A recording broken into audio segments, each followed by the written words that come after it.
Hello, and welcome to Maximal Fire, the podcast for Princeps. I'm Alex. And I'm Johnny. And today we're going to be talking about the direwolf, amongst other things, but Oh, baby. quite a bit of news, actually, in the last couple of weeks, both for AT and some of the other games that I've kind of piqued our fancy a little bit, I would say. Oh, just a little bit. Just a little bit, yeah. Just a little bit. Anything got you kind of quite excited before we dig too deep into it? I mean, there's this very, very small independent games company that are releasing something called Horus Heresy. Yeah, I think I've heard of those guys. Yeah. Yeah. Fringe, right? Yeah, really fringe. Yeah. But willing to give it a shot. But yeah, that's oh boy, am I hype. Yeah, it definitely is some interesting news, some really quite exciting news out there. But we'll get to that later in the news section, I think. First off, I think we'll do the kind of usual podcasts, YouTube, vlogger nonsense. Shilling. Yeah. Please give us a like and subscribe. Obviously, if you do enjoy the podcast, if you do enjoy watching us on YouTube, give us a like and a subscribe. We've got a little kind of added sweetener for those of you who are kind of going to be subscribing to the channel on YouTube. We're going to be talking about later on. So do give us a like. You never know, something exciting might happen. It also helps kind of get our name out there a little bit, doesn't it? Oh, absolutely. We would love if we got as many subscribers as views. So just go for it, guys. Yeah. And that'll really help us out, to produce more content in the long run. So, Absolutely. Yeah, that'd be sick. We've also got a Discord as well. Wow. It's a super community. I think we were commenting on it earlier on, just with like our mod team and just the interactivity of the environment. We don't just talk AT there. There's channels for most war games by now. Yeah.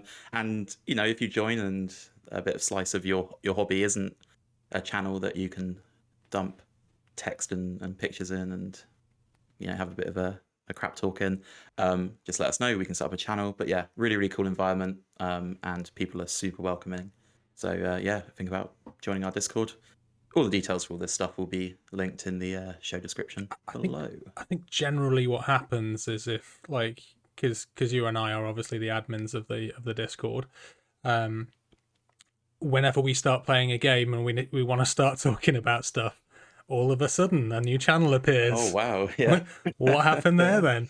Yeah. I think we're starting to look into Legion, and there was no Star Wars Legion channel, and then magically one appeared a couple of days later. So yeah, to Johnny's point, like it's an ever growing community, and recently, like the amount of people we've had joining recently, don't really know what's happened really, but there's been a huge, maybe it's the YouTube community now that we're kind of expanding out to some people sort of beyond the world of Spotify and Apple podcasts that are now kind of getting involved. But there's also, it's great to see some of the old names that I've been kind of following on Instagram for quite some time, kind of getting involved as well. So yeah, it's it really is kind of quite. It's great. It's probably the thing which I would say kind of most proud of that we've kind of achieved with what we've done. Not just obviously the podcast, but also the community that we kind of built around it as well. So absolutely, yeah, it's one of those places we could literally leave alone for a week, and it'd be chill and everything will be great by the time we get back. Like, it is just such an awesome community, and that's it. I think that when we were starting it up, I mean, it's nearly a year old, I suppose. I think we started in June last year, but very much, me and Ben particularly, we were like trying to kind of talk and kind of engage people to get involved and all that kind of stuff. And certainly since the beginning of the year, I think it's been nice for us to kind of sit back and watch the community kind of keep itself amused, so to speak. Yeah. It doesn't help we have that level system in there that gives people points for how many messages they send and all that sort of stuff. I think it gets quite quite competitive among some of the admins specifically. Yeah, the mods. I think there's quite a rivalry between two of our mods to who's going to be second and third. Naturally, yours truly is first, but like if I wasn't ranked first on the Discord, I'd probably be doing something wrong. Yeah, exactly. I think something that I actually forgot to chuck in our show notes when we were prepping for this is we haven't done patrons shout out. I think I don't think we did it in the last episode either. So apologies to those patrons who have joined. However, like I will just give a quick shout out to the guys who have joined since the start of April. So big thanks to Balak, J Grammaticus, Grim Dice, Tabletop Gaming, Amanesis Studio, and Pascal Dimnik. Thank you very much, guys, for getting involved in the community. It's great to see kind of new patrons getting on board at all levels. And yeah, we're obviously always quite humbled by everybody's support. Hopefully, from what you've seen on the YouTube channels, if you're following any of that, you'll see where all that money's going. Yeah. So yeah, it's definitely being reinvested to try and make the show what it is. These mics that we're using as well, we've got identical mics. Both myself and Johnny was funded by by Patreon, and I think I like to think that we've got some of the best audio going. I think that's definitely something I've always strived to try and make sure that the quality of the episodes are as high as possible. Absolutely, yeah. Shall we talk sponsors? Oh, go on then. They deserve it. yeah, I suppose so. I suppose they keep us fed and watered, don't they? So our friends at Battle Bling, we obviously can't keep pace with all of the releases that they have. They have the weekly schedule. They're releasing a ton of stuff every single week. I've just got my hands on some of their new base toppers, which they're like the Outpost, I think they're called, base toppers, which are really, really good. I've been waiting for those to kind of finish my Tempestus. So I painted my Warbringer back in January, I think. I finally finished him now because I wanted to kind of save him until I had those bases. So that's really good. But the new stuff out this week is they are releasing the first of their Slaneshi Sonic weapons. Have you seen those yet, Johnny? Oh, I've seen a few sneak peeks of them over the last couple of weeks, but oh yeah. Yeah, so we've got the Heavy Shredder and the Sonic Screamer. And I believe both of those weapons, when you order them, I forget the name of it, but come with a carapace weapon, like a amplifier type thing as well. I think I saw from Johnny's update. Proper kind of Noise Marine sort of style. Designed by Danny Van Dyke. I was talking to Danny actually a couple of months back, and I was like, what a Warlord Titan really needs is a massive Titan scale electric guitar that we can kind of recreate that model from the 80s or the early 90s. And I've seen mock-ups of it, so who knows? You're putting it out there now so you can claim a little bit of money for your I think I should start charging commission, right? But commission, yeah, exactly. Yeah, I don't know if they're going to sell it. I was just like, I just want to tie in with an electric guitar. And yeah, if I can get one, if they could release maybe a foot upgrade for the Warlord as well, which makes it look like it's walking on platforms, then I think that would be great. Oh yeah, they got to be clear resin so we can put a little goldfish inside. Oh, absolutely, as well. yeah. Why not? Go the whole way. Absolutely. The other news that they've got as well is that Johnny and the guys are always on the lookout to kind of bring in new talent to Battle Bling. They are on the lookout for some new sculptors. Everybody who is a sculptor for Battle Bling is part-time. And if you want to earn a little bit of money to pay for your hobby, and you are a talented 3D design artist, sculptor, whatever, do get in touch with Mr. Johnny Core. He's available on, you can hit them up on the Battle Bling Instagram account and just send him a direct message, and I'm sure he'll be really excited to have a chat. So if that sounds like your bag, then absolutely do it. It's great to see the range kind of ever expanding from where it was. you can definitely tell each of their 3D designers has like their own little flair as well. So it's nice to see a bit of, you know, individuality between some of the Yeah. kits. Yeah. Some nice styles, and Danny's always quite what's the word I'm looking for? Prolific. He seems to sort of smash out these designs so quickly, and the quality of them is so good. I've recently managed to get hold of a kind of prototype copy of a rad weapon that he's doing for a warlord as well. So I might be trying to paint up a version of that for them. But that's super nice as well. Like, it's just nice to have these different options, and if that is your bag, if you want something a little bit different or some fizz reps for something else, like I say, Slaneshi Titans like have just kind of had an excited noise in their trousers, I think, from the sonic weapons. But yeah, do check out the guys at Battle Bling. On to Grimdark. So the Mechanicum pack is out. They are, as you can guess, focusing this month on the Mechanicum style buildings. So I've seen the Data Fortress, which is a really nice kind of model that he's released. And what I've seen kind of take the community, I guess, really pique their sort of interest are these Harpy Rack siege drones. Have you seen those? Oh my god, yeah. Oh, I didn't even realize it was Grimdark when I first saw them, and then I saw it and I was like, oh, wow. One of the guys on the Discord, he's awesome. kind of scaled it down slightly, and he stuck two of them on a Acastus style base, and he's kind of going to use them as fizz reps for Acastus. That is an awesome idea. Yeah, that is a wicked idea. Yeah, need to get the. I've been trying to do some 3D printing again. Actually, I don't. If you're watching on YouTube, you can see that behind me there's some Ares volcano cannon emplacements. I don't know if that makes it easier or harder to see. I've been printing for our friend Oliver. We're doing like a little deal where I can print him some stuff in resin, and he's going to paint me some more Titans. But this is all going towards, we're trying desperately to get some tables together, some more tables together for our July event.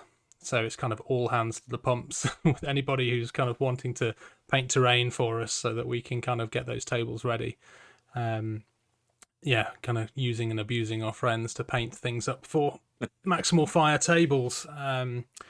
But yeah, the siege drones in particular are great. I'm gonna probably I might do the same, to be honest. It seems like a really cool idea. I'd like to get some of those on the table for one of our next bat reps. Absolutely.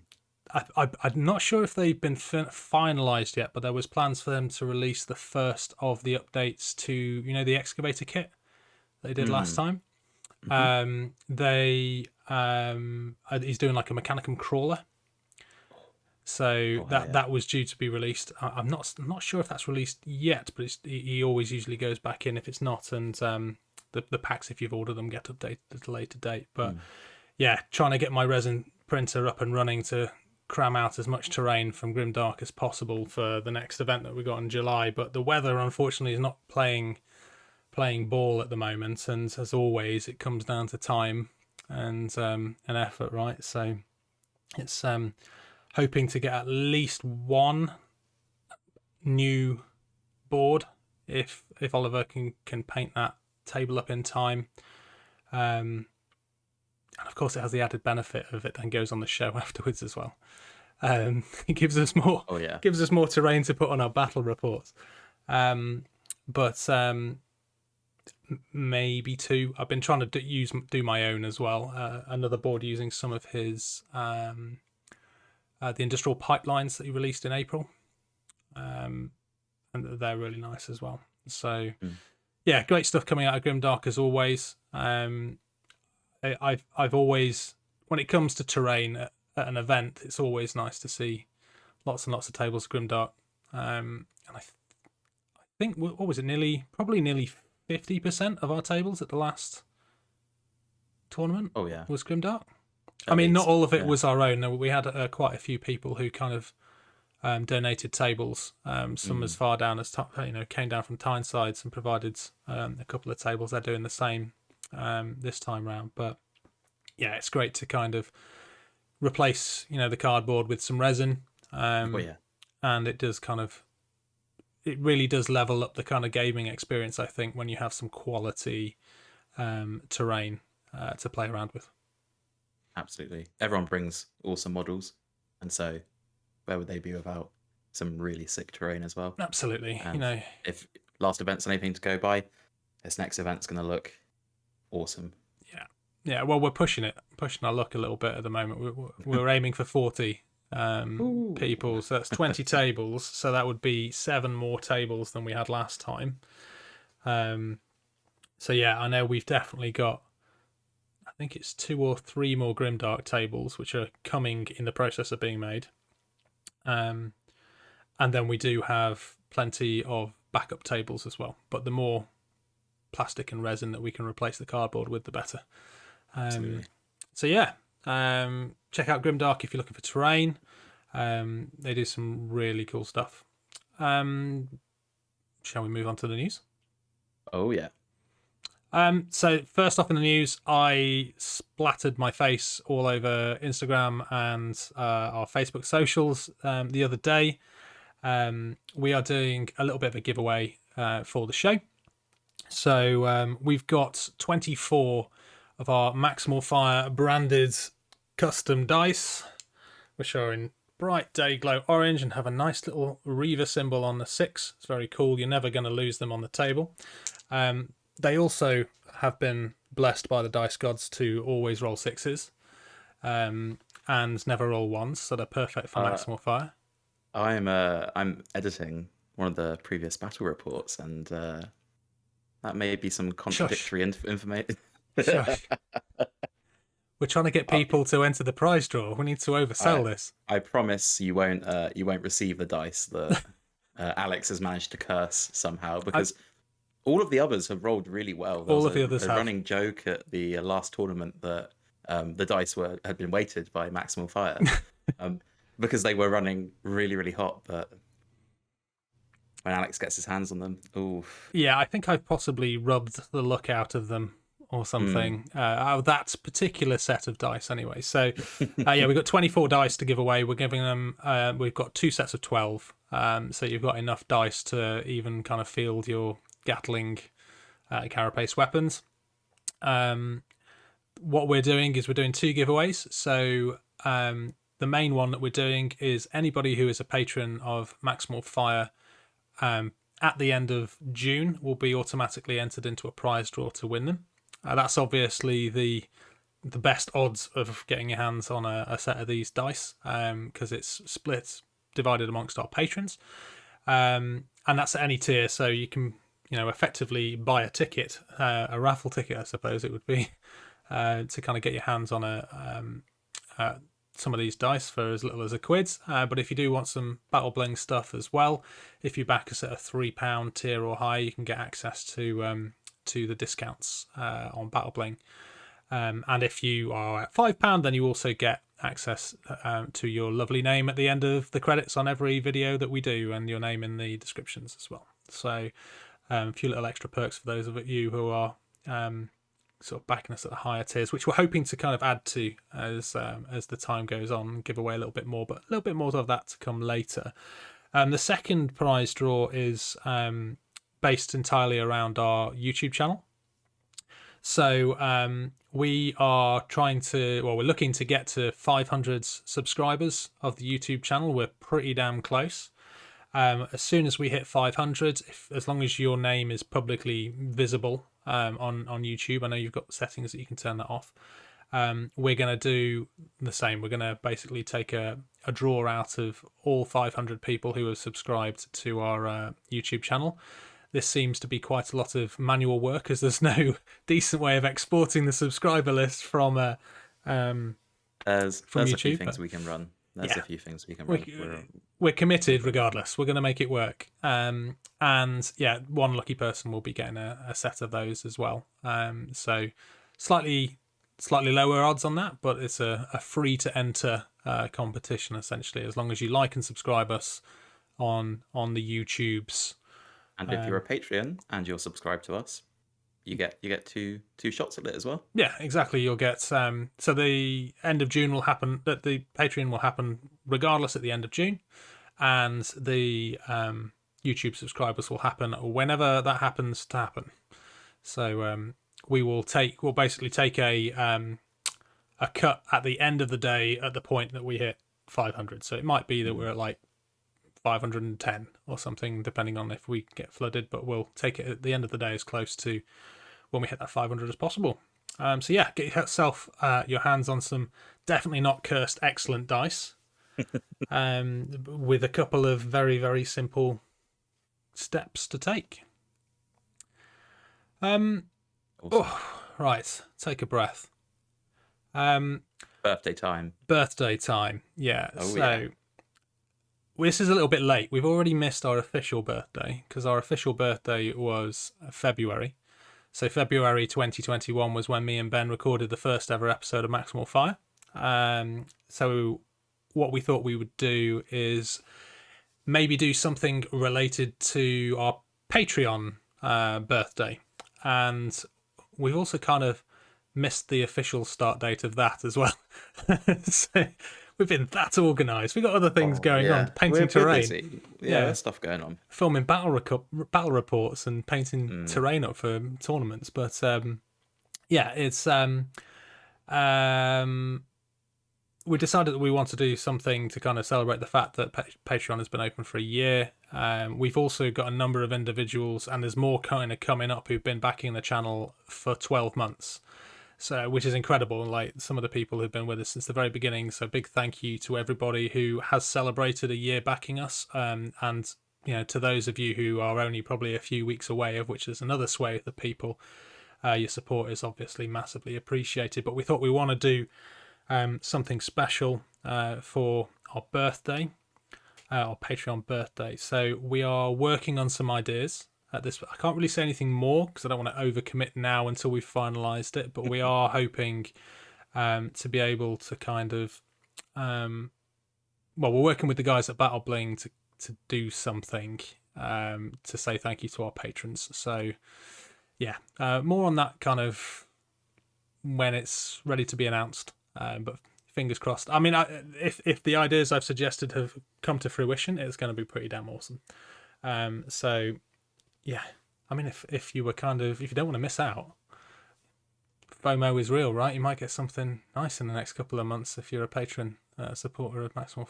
Just saying. We've learned a lot from Games Workshop. Oh yeah, like literally what we need to do is we need to release a line of stuff. I'm surprised that Johnny hasn't done this as well from Battle Bling. Like he needs to release a line of. Well, no, he did, didn't he? He did the filth bag.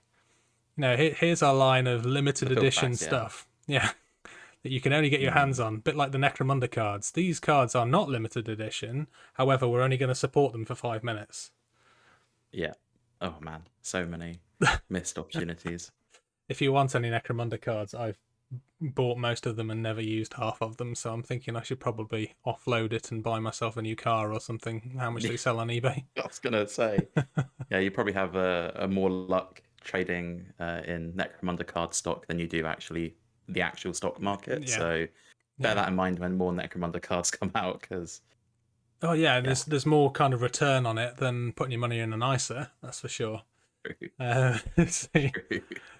So hopefully fingers crossed more on that to come, but we did want to have a way of saying thank you to everybody who's backed us. So yeah, more on that which will come when we are ready. I think before we go on to the events, we're going to introduce a little bit of a new section to the podcasts, aren't we, Johnny? We are. Not right now, but in a bit. Not immediately. Not immediately. So we want to do something that's a bit more interactive for the community. We've set up today, a bit last minute, a channel in our Discord where people can submit photos to be reviewed by us. It's not really a review, but we'll have a look. We'll bring them up on screen. We'll chat about them. We'll say about what we really like about the schemes and have a bit of a chat about what you've done. A few people already have included questions like, "Oh, I don't know whether I've ever done it on this aspect," or how can I improve this further? We're no means masters, but I think we've got collectively a good few years under the belt of hobby experience. So I think I've won a painting competition, I'll have you know, which makes me instantly super qualified to judge other people's better was work. it your own painting competition? That doesn't count. It was still Okay. a painting All right. competition that I won. Okay. In fact, Yeah. I've won 2 painting competitions. One of which was presented to me at the last Maximal Fire event, which was a lovely award for the best painted in the judges' self-appointed category. That's 2 under the belt. There you go. So 2, yeah. So obviously that section of the podcast is going to be, really interactive. We wanted to add a little bit more content on the video podcast side of it as well. So we're going to stick that right at the end of the episodes. So for those of you who can't watch on video, you can obviously listen to the podcast in its entirety. But if you do want to check us out on YouTube, you'll be able to kind of sort of see what we're talking about, and maybe you'll find some new people that you want to follow on Instagram. And yeah, if you are interested in submitting your work, then do kind of send it over. But yeah, it's some of the stuff that we've been sent already is pretty great, to be honest. Yeah, it's gonna be hard to comment on apart from wow. Next. Yeah, it's but we're definitely not flying by the seat of our pants. It's not something that we've immediately kind of just decided that we're going to do No. this afternoon at work. But I think not it's so. and we've definitely not stolen the idea from Warhammer's Hobby Roundup. It's completely different to that, and or Trapped Under Plastic, or the 15 other hobby YouTubers and podcasters that do it as well. absolutely, yeah, it's totally nothing to do Totally with any original. of that. Totally original. So right, yeah, stick around for that if you want to hear it or watch it, and let's quickly just run on to the events. So I'm aware of a few events which are coming up. First off, there is the Burning Sands event at Grim Dice Tabletop Gaming in Grimsby. That's on the 11th of June. A bargain tournament price here, £10 for a ticket, which is a great value. Those guys have just jumped into our Discord as well, so if you've got any questions that you want to ask them, give them a shout.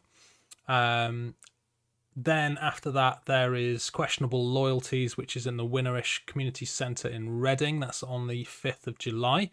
This was originally sold out, but the guys have actually extended the numbers, so they're looking at a 30-man event now, which does mean that they currently have 4 Loyalist and 3 Traitor tickets left. So great to see that the demand is out there at the moment for Titanicus events, and we're starting to see some larger events being run. That's super duper. After that is yours truly, our event at the Bournemouth International Centre, which is Reactor Meltdown with a Vengeance. That's on the 9th and 10th. That is a 2-day event, but you can just come on the Saturday if you want, or upgrade to a double. There'll be prizes on both days, trying something a little bit new, and that's $18.50. So yeah, definitely not sweating about that yet. Definitely not worried that it's only 6 weeks away and we're still painting tables. But, whatever. That's fine. We'll be all right. It'll be fine. It'll be fine. Then there is Clash of the Titans 6, which is at Board in Brum. Those guys have run quite a number of Titanicus events now. I'm guessing the 6 isn't a clever kind of addition to the name to make it interesting. I think this is the 6th Titanicus tournament that they've run. That's on the 6th of August, and that is 18 quid. And there are still around, well, the last check there was about 17 tickets left in stock, so still plenty of availability. So get your summer gaming in there if you are based in Birmingham or around that area, in Warsaw. And last but not least is the Battle for Elementus Prime 2. That's the guys at Element Games. They're based in Stockport, and that's on the 11th of December, and they're running an event for 15 quid. So, yeah, great to see. I mean, I notice all of those are UK based. It would be great to get, if anybody is running events across the world, we're happy to give shout outs to to you guys as well. These are just the ones which I get told about on the Discord channels. But great to see loads of events in the UK still. Quite a lot of them as well, quite close to us. There's not many of those which are like too far away. I can justify going to any of those because I've got family in Yorkshire, so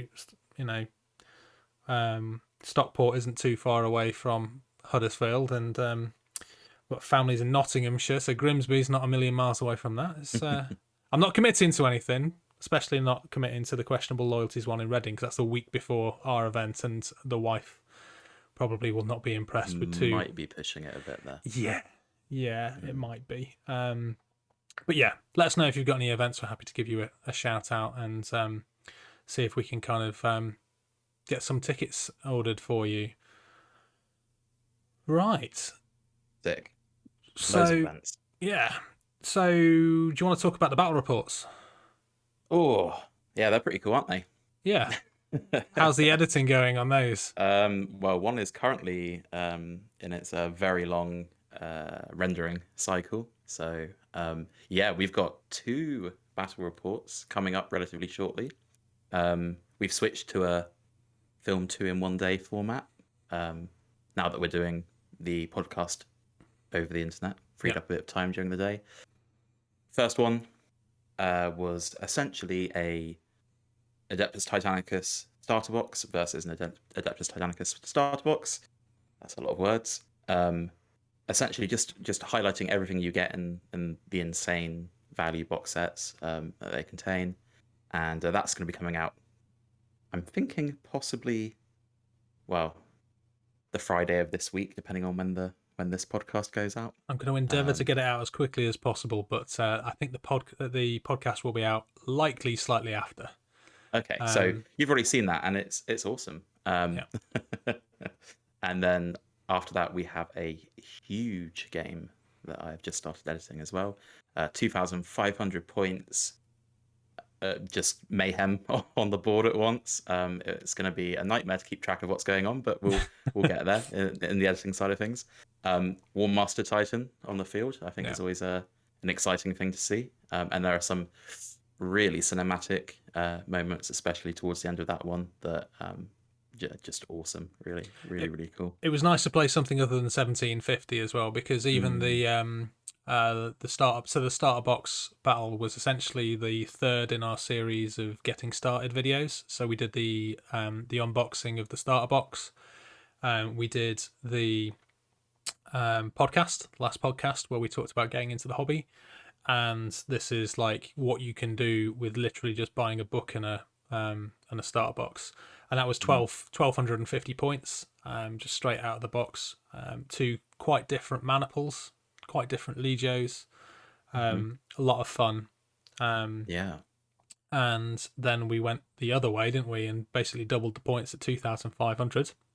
Oh yeah, did an epic clash. So yeah, that was good. Couple of warlords on the board, lots of Furians, Warhounds, and quite a few kind of Reavers and the Almighty Warmaster as well. Yes. Yeah. That was a lot of fun. And I know you haven't probably done enough of the editing to work out how long it is, but I think it came in at a similar amount of time, didn't it, to a normal game? It wasn't. I don't think it was that much over a normal game. I think we kind of, you both and yourself and George covered it in the battle report, but you'd expect a shorter game to maybe be a bit quicker or a bit longer, depending on what's being run. But actually, no matter how many points the games are, they seem to kind of stick around the, or at least on film, 2.5, 3 hour mark quite comfortably. Obviously, more models on the board, more stuff is blowing up a lot quicker. Obviously, there's more stuff to move and all that sort of stuff.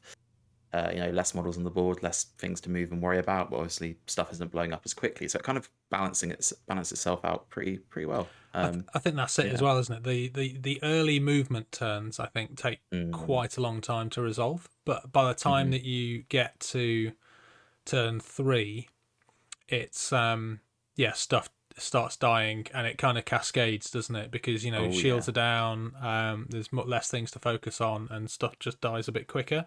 So yeah, the first few Titans turns fall quite into Titans. yeah Quite a often lot apparently. yeah For some reason. yeah and yeah it always. I mean, we play quite quickly anyway. I think Mm. just because certainly me and George, that's the way we've always played. Quite quickly. But yeah, so don't be afraid of kind of getting out a few extra models on the table, because you'll probably find that it doesn't take much longer than playing a normal game of 1750. So give it a Not at go all. if you've got the models. Definitely do it. Mm-hmm. So what have you been up to anyway since we last spoke, Oh, Johnny?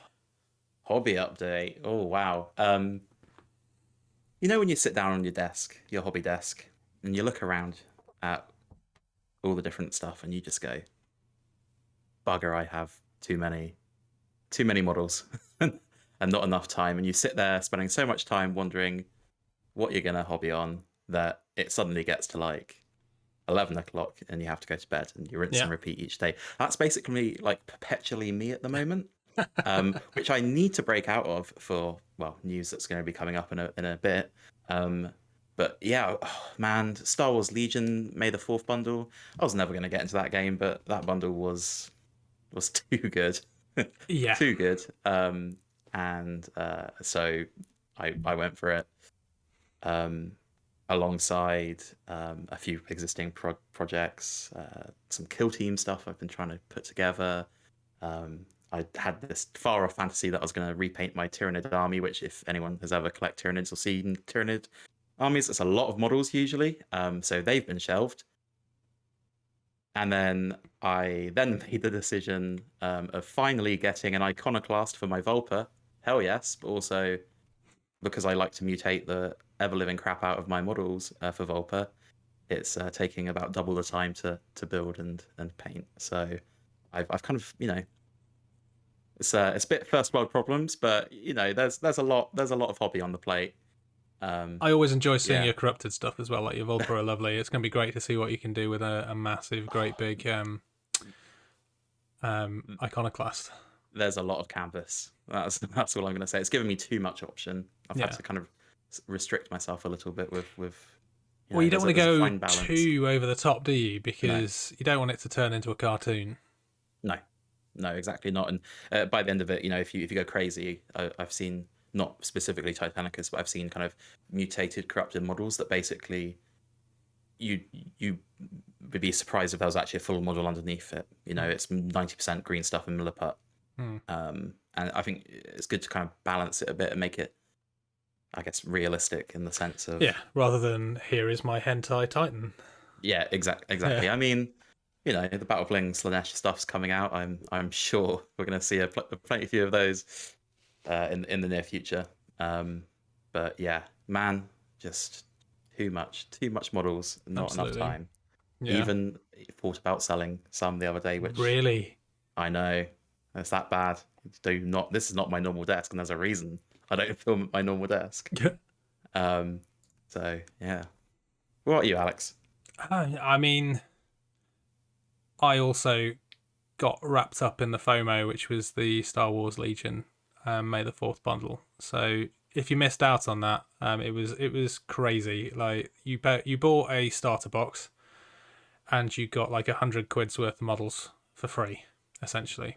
I've always kind of been interested in painting some Star Wars and finding another game and stuff to play, but there was not really many people who were playing it, and also it was just didn't really have the time for it. But then that was announced. Most of our AT community was like, I'm buying this, Oliver as well, and Keith. Keith is like the gremlin on my shoulder. He just basically, he's like Ben Redux, persuading me to kind of do things. They started playing it, and so naturally I bought that box with all of the free stuff, and then I bought all of the other stuff that I could possibly ever need for the Galactic Empire, which is a lot of boxes of stuff which is still to be opened because I have no self-control. I'm glad I displayed more self-control than you in that one. I was very surprised that you got boxes on top of the insane number of boxes you got with just that bundle I just alone. needed all the boxes. Just get more boxes. It's like, plastic crack, Oh, literally. Like wow. I'm just snorting these models injecting it into my veins, and like anything I could. Screw glue just right in the Yeah, vein. absolutely. So yeah, I've been spending quite a bit of time painting Legion. You can probably, if you're watching the YouTube, you can probably see my ATST in the corner over my shoulder. Painted up an ATST, painted up an Occupier tank, which is the tank from Rogue One, which is kind of cool. A Mr. Vader and some stormtroopers, and it's just been quite fun.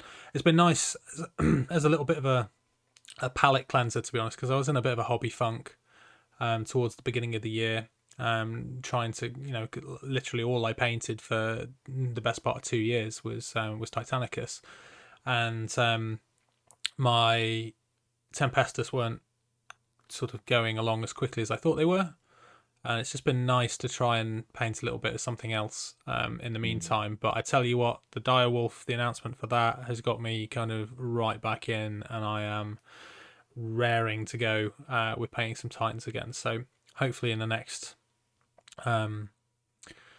few weeks or so I'll be kicking out more Titan content. But yeah, other than that, it's been Legion and painting random bits of terrain, largely for the YouTube channel. I got some of the Troublemaker games, plastic airfields, which we used in the last battle report, which I painted some of those up, which were quite nice.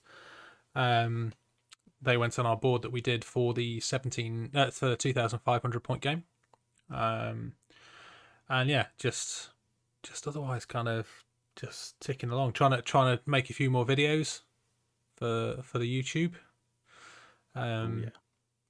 Yeah, that's me really. I wish I had more Titanicus stuff to talk about. Oh, I went on Dragon Tooth Miniatures. They've got a YouTube channel, and they basically got a section called Hobby Ramblers where they just chat nonsense with people from the community. I contributed with nonsense in the bucket loads, but that was a super cool night. That was really nice. We spent about 3 hours in the end just talking about hobby and talking about the game and what we loved about the game, and it was nice to kind of go on a show without kind of overly worrying about what's this show going to be about.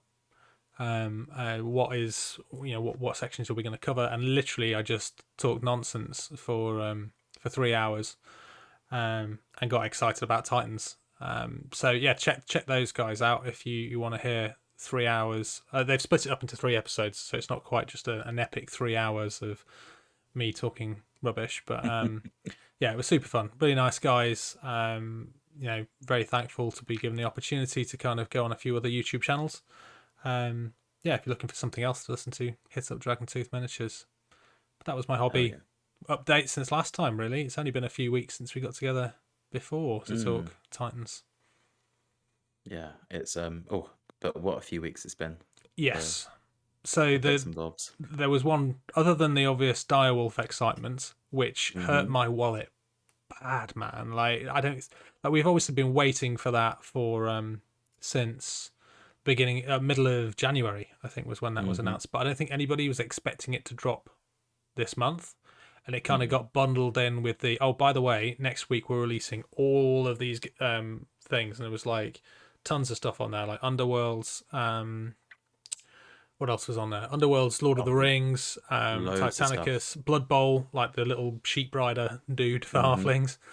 A lot of stuff that's been like promised for a while, and they suddenly just like, I think it was kind of like a rush to kind of just get it out before our next topic, obviously the Horus Heresy. Yeah. Which I had to hold off from adding to my hobby pile and buying a load of the Lord of the Rings Moria stuff. God. Yeah, I did look at my massive pile of Legion and think, Direwolf. Where's the money coming from for these Direwolves that I need now? With I'm kind of holding up this massive rucksack full of boxes of Legion. But I guess that's what credit cards are for, and that's how we get into financial debt and ruin. We are not able to comment on financial advice. Please I mean, seek someone that's qualified to do so. I mean, I Because work we for are a not bank. shining examples. I work for a bank at the end of the day, but I do Yeah, not give explains a lot. advice. I give zero advice as part of my job. It's yeah. I am, as we've established, already highly impressionable as an individual. When people start taking advantage of me, and the FOMO is real.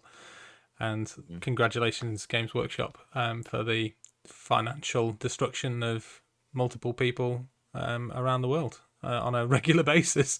Oh yeah, Because we need the plastic crack. we do. So yeah, obviously that was to get everything out, because the big announcement was the new edition of Horus Heresy. So we'd already heard about the new edition of Horus Heresy. We'd seen kind of some of the boxes. We've seen the box, right? But they confirmed a few more bits in that and what they were going to do. Yeah, that trailer. Oh my god. Yeah. Wow. Happy in the trousers time, wasn't it? Wow. I had that up. I'm so glad the first time I watched it, I whacked it up on the TV.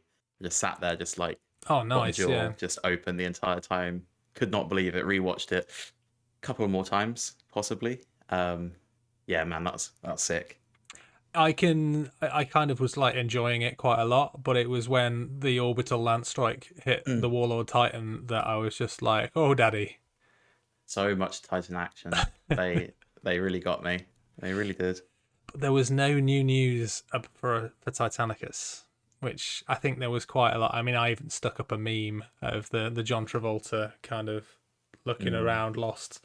Like, where's the Titanicus stuff? Because a lot of other games got like big announcements for that week, but nothing for Titanicus yet. I still the fact that they've got the direwolf out, and what we'll go into more details about what the direwolf does in a bit, but because they've got that out and what the direwolf does, it's actually made me super confident and comfortable in the direction that the game's going. But I would like to see an announcement by the end of the summer, I think, for something to push the game on again, like a new book or something like that. Yeah, a lot of people were quite concerned with how long it was taking the direwolf to come out. I think in the sense for AT, for me personally, it wasn't too much doom and gloom because the game is in a really good state. Yeah. It doesn't require stuff to be constantly released to make it feel fresh or to rebalance it. You know, I'd much rather it be this sparse than 40k, for example. Yeah. Like if we moved on to what was basically becoming a subscription service for rulebooks for 40k and Age of Sigmar. Wow, every 6 months, new book. Okay, interesting. You know, I'm the game is good enough and varied enough and still complex enough that we can wait a bit longer. I'd rather them not make stuff for the sake of it. I think I agree with you entirely. Like, I'm not overly worried about the state of the game. I wanted to just see a little bit more kind of commitment from GW that things were going to continue.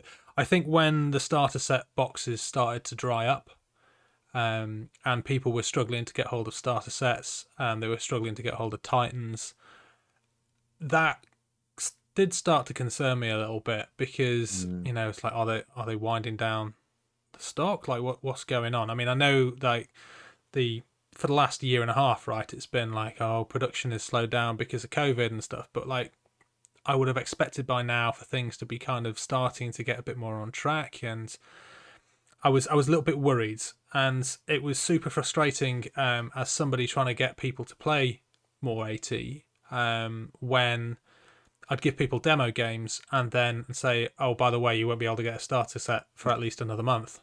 Yeah. That was worrying, but the stock seems to have sorted itself out now. Certainly in the UK, you can get hold of them now. It took until kind of May to kind of be able to get them again. But yeah, that kind of dry spell of availability coupled with like no news and the direwolf being basically 5 months of no details, it was a little bit worrying, a little bit concerning. But like, I've spoken to a few people, nobody official, but like it's always like friends of a friend, or I know somebody who said this, and it does sound like GW knows the place that this game has in its kind of library. Like, I don't get any impressions that the game's going anywhere. I think it would be crazy for them to do, because every time they release something, it flies off the shelves. So, yes, I'd like to see more content. I'm just hoping that they start thinking about, I'd like to see at least another release this year, be it a book or another mini. There's still big gaps in the minis that they could do, like the Rapier is the one that we keep harping on about, like the I've forgotten the name of the kind of light Warlord chassis one. Do you know what I'm talking about? Oh, It's I like, want to say Tormentor. It's not Tormentor. What is it? there's a ton anyway. There's a bunch. There's loads. I was always surprised that the Direwolf was picked over the Rapier, to be honest. But seeing what they've done with the Direwolf, I think I can kind of see why. But yeah, Heresy obviously stole the show, didn't it? Oh, did it just. That big Games Workshop? It's okay. We're not hurt that we weren't invited to the Horus Heresy Weekender. No. Just, pick it up next time, yeah? Next time we do it, just, give us a line. We're available, maybe. Always available, waiting by the phone. No, you can't act too easy. Sorry. A bit hard to get. Sorry, no, like our services are available. We can have a chat. We'll talk to our guy. Yeah, our people can speak to your people. We can hash something out. We'll work something out. Yeah, absolutely. But wow, yeah, all the content creators were there, and man, they really went in, didn't they? Yeah. Yeah. God, there's almost too much to talk about, but that box set alone, I think, stole the show. Yeah. Surprising value for what you get inside as well. Really impressive. They did set the bar a little bit with Indomitus. I mean, I remember when Indomitus came out and the amount of stuff in there, and it was like, and it's £125. Sorry, it's how much for how much stuff? So I wasn't surprised when they said that this was going to be under £200. Because I think that, they like to, the first hit is always free, right? Because they probably know that what's in that box, they're not just going to sell that box.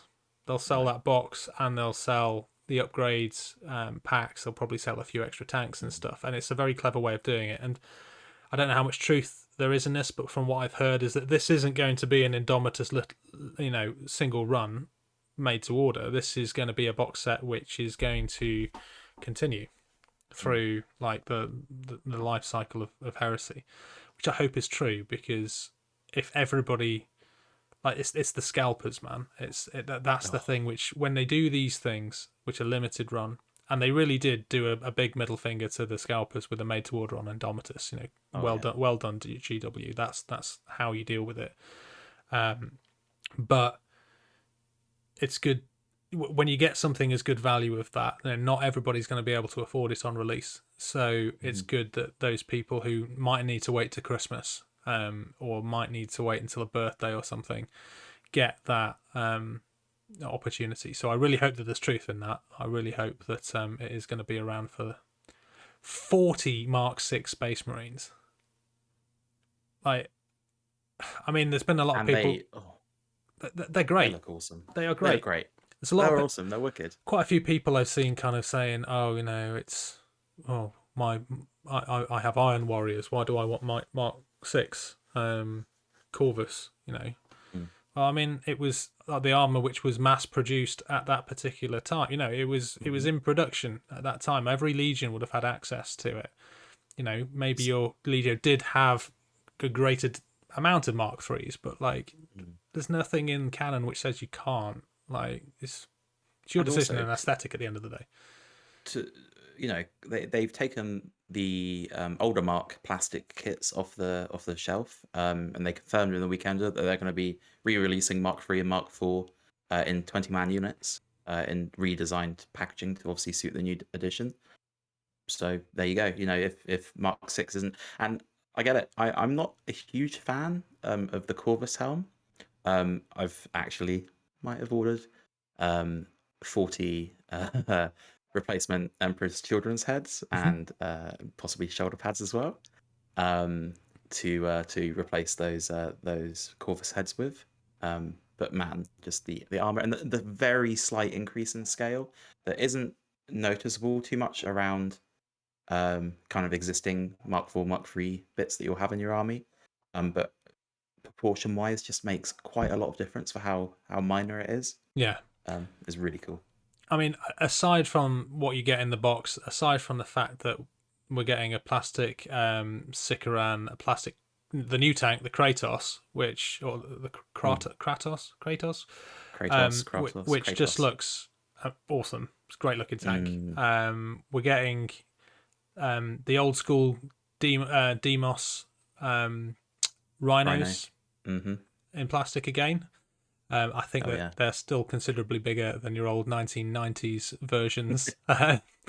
Still got one somewhere in a lot of pieces because the tracks were metal. Do you remember the body was plastic? There was the plastic set like this. I'm showing my age here. You used to be able to get a plastic rhino for £5 from Toy Master. I used to get that from, and those handrails around the side of the plastic ones always snapped in exactly the same place on every single rhino I ever owned, every single time. But still, it shows where you're picking them up, and but still, special place in my heart, you know. And that's aside from the plastic cataphracti Terminators, the Contemptor Dread, the there was 2 Praetors in the box, isn't there, and the Spartan. Yeah. Obviously, the Spartan. That's a hell of a box. It's there's going to be. I can't remember what my original point was going to be, other than like gushing over the models which are in there. But like, there's. I mean, the fact you're getting like this such a big, like, not quite super heavy, but a very large tank model alone in the starter set, along with then a dreadnought as well. And the only thing that's repeating in that is the. Now we're going to break to an intermission. So, apparently my laptop got a bit excited about the Horus Heresy Weekender as well. I just said we went to an intermission. Like, you know, let's kind of roll that back. Are you in a good position at this point? I'm good. We can carry on. Okay. I don't know what went wrong, but let's just hope it doesn't happen again. So super heavy tanks in the box. You got the Contemptor Dread as well, right? And then you've got all of the Marines, which are Legion agnostic, right? Yeah. No chapter markings or anything like that, and I mean everything they've made for Marines in the last good few years is all cross compatible as well. So any of the like Mark IV shoulders or helmets or anything like that will fit on your Mark VI as well, which I think is awesome, and I am ridiculously excited for the set. And we are definitely painting up some. I've already started on a certain Primarch. Yeah, I need to. I've got some Mark IIIs as well, which I think I'm going to start painting as soon as I've got my dire wolves out of the way. But the one thing that I wonder that they're going to do, and I've remembered the point in the time that you accidentally turned off your laptop and then disappeared for 5 seconds.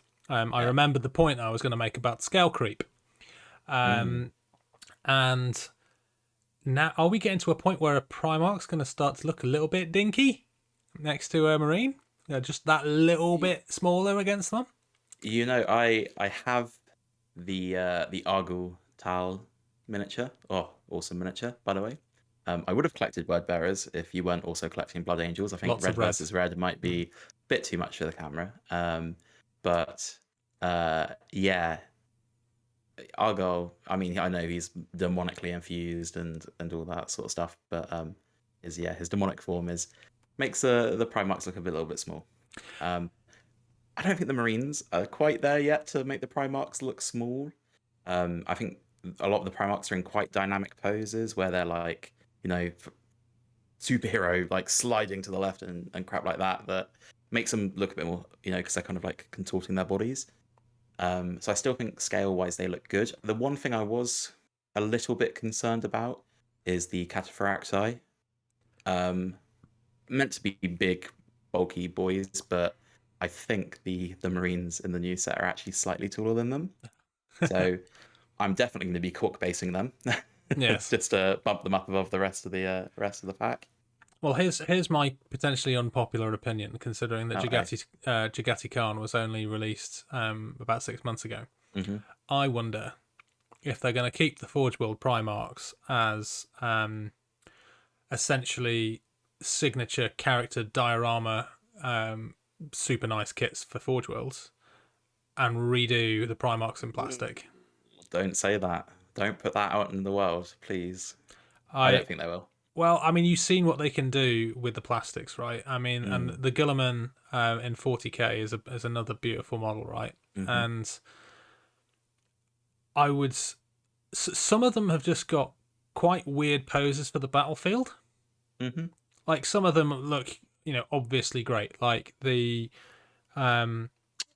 Angron, for instance, like looks, perfect fit for any battlefield, right? Even models like Fulgrim and Ferrus Manus, that diorama that they did with the two together, but they would look fine on the battlefield. But then you've got ones like 30k Guilliman, who looks like he's just nipped to the shops, and he's taking something down off the top shelf, and then you've got your slide to the left, Conrad Kurz, and even Sanguinius, like fantastic model, probably a massively unpopular opinion, right? Fantastic model, but it's all very focused down. Fighting the demon. Because it's very posed for the bigger scale, right? So I wonder, especially when you consider that where we are in terms of the novels and the books, Siege of Terror, where's Demon Fulgrim? This is exactly what I was going to say, right? If they do it, which I don't think they will, and I'll explain that in a second. If they do it, it will be late Heresy versions. Now, I know that some of them already, so like Fulgrim, for example, still has the blade of the Lear on his models. That is him, at least in the stages of Heresy. He is being corrupted by this demon blade. But yeah, it would be, if they did do it, I feel like it would be either like really corrupted versions of the Primarchs as they're going through their kind of like final stages, either in life or just in their transformation to full demonhood. But then on that same foot, we've already got Mortarion in full demon mode. We've already got Magnus. Potentially an Angron coming as well. I've heard this year. But people are guessing. But then, those are the Primarchs which have been in the warp for 10,000 years. Also true. And it is probably an unpopular opinion, but I what they can do with plastic models now is so incredible that I hope that they do a plastic version of the Primarchs, because I honestly think they could do some truly incredible stuff that even you can't work with resin quite as easily, that would be more accessible to other people, right? But they would still have a place as being centerpiece show off models, the Forge World stuff. So like their two-piece models, I think would be like an excellent candidate for this, because this is where they get the most of their details. Like casting wise, is when it's not like a multi-pose stuff, but when you're like sticking two halves of the model together, or something quite simple like that, like they do with their Underworld's warbands, for example. Or obviously a lot smaller, but you get the gist. But the reason I don't think they'll do this, everything they've done so far has been very careful.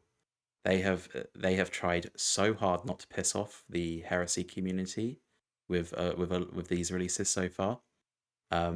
They've made it very, very clear that release day, all the existing armies that aren't Astartes are going to be having at least some form of rules. from the previews that we've seen and some of the leak stuff that we've seen, it doesn't look like they're shifting away too much from the previous edition either. Whereas I feel like if they were making this as a new game, they would probably move things towards something along the lines of 9th edition 40k playstyle. So I think they are very, very, very carefully trying not to piss off a very, very loyal existing player base that are very, very, very into their models. Horus Heresy community. There's loads of great people in it, but there is a big mix of different people in there. There's a lot of very strong opinions. I think I'm trying to be very tactful with how I word this. There is a lot of very strong opinions in the community about how things should be and stuff like that. I think they're trying very, very hard to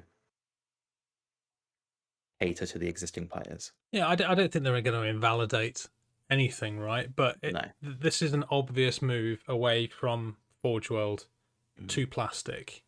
And there's been rumours for a long time that Forge World is going to be reduced and they're going to bring it all in house and basically merge the two companies together. So I'm not talking about something that's going to happen this year or maybe even next year.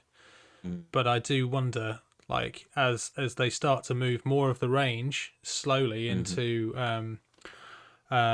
plastic, that seems like a logical thing that they would do at some point. And maybe that is something which is done towards the end, right? But they've already taken off some of the most common tanks, right, which would have been in part of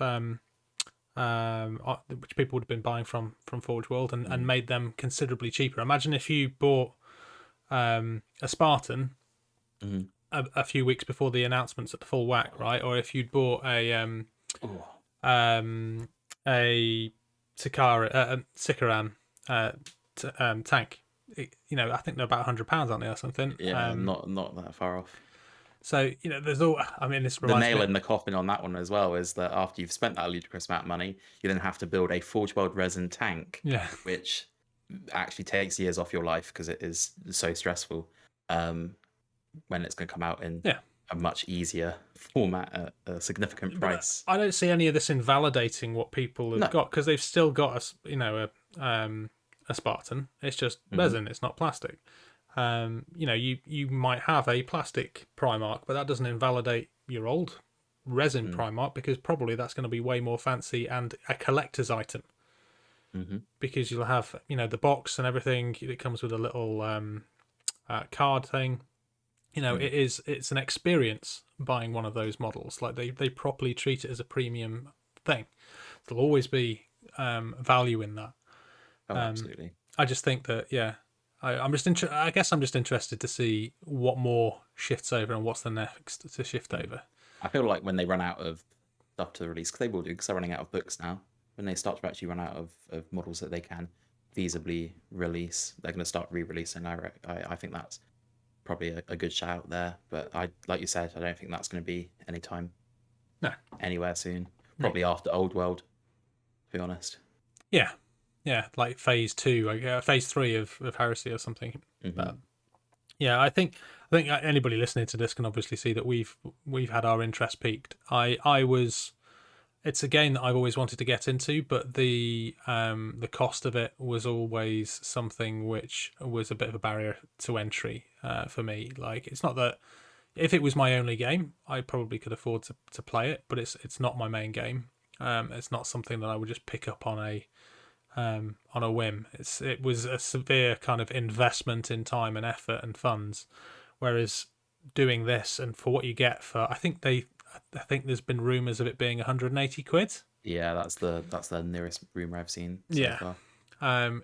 It's almost too good to pass off. So don't worry, Maximal Fire folks. Like, we're always going to remain, and there's quite a lot of heresy talk today, but we're always going to remain AT first. I think what we're sort of planning on doing though is that we might throw in the odd Horus Heresy battle reports on the YouTube channel. We've also started talking about kind of linked games, so maybe we could have like a series of those games where we're playing Horus Heresy and that has an impact on a Titanicus game or vice versa. Who knows? Maybe we'll even kind of like roll out the old Gothic and make it a proper triad campaign.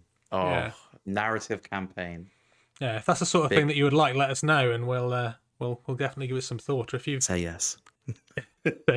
just say yes. Yeah, if you've run a campaign like that, let us know how it went, and better yet, send us your rule pack so we don't have to worry about writing it all. We'll get one of those planetary empires, those old hex Oh mate, I had one. maps that you could put together. I had one, like, and now they're like rarer than rocking horse crap. But I had one for a 40k campaign, and Sick. I moved house, and I'm not sure what happened to it in that move. You need to find it. You need to find it. Well, you know what I'm going to do is I'm just going to print some of the Grimdark tiles. So he's done a campaign map. I think it was his January or February release. There was a the Grimdark Planetary Empire style hex map. So I'm just going to print out some of those for the channel. And I think some of the guys as well locally are talking about doing a bit of an AT campaign as well. So I might print that off as well for us to do that local campaign with it as well. So yeah, That'd be sick. Exciting stuff. Very exciting stuff. And you've already hinted that you're not going to do. You've got a Primarch. You started painting him. You're not going to do word bearers. So who are you going to do? It's going to be the Emperor's Children. It's going to be the Emperor's Children. Yeah. Are you sure? I thought you were talking Night Lords. Yeah. Well, they're just a little bit edgy, aren't they, Night Lords? I really do love the Night Lords, and the like all the Aaron Dembski Bowden books, the Night Lords series, his Heresy stuff. Oh, like my favorite books. I think the Night Lords are really, really cool. Game wise, I don't like the whole play style of like outnumbering to do, kind of like extra damage, extra attacks, and stuff like that. Like the more cowardly approach to their kind of like rules.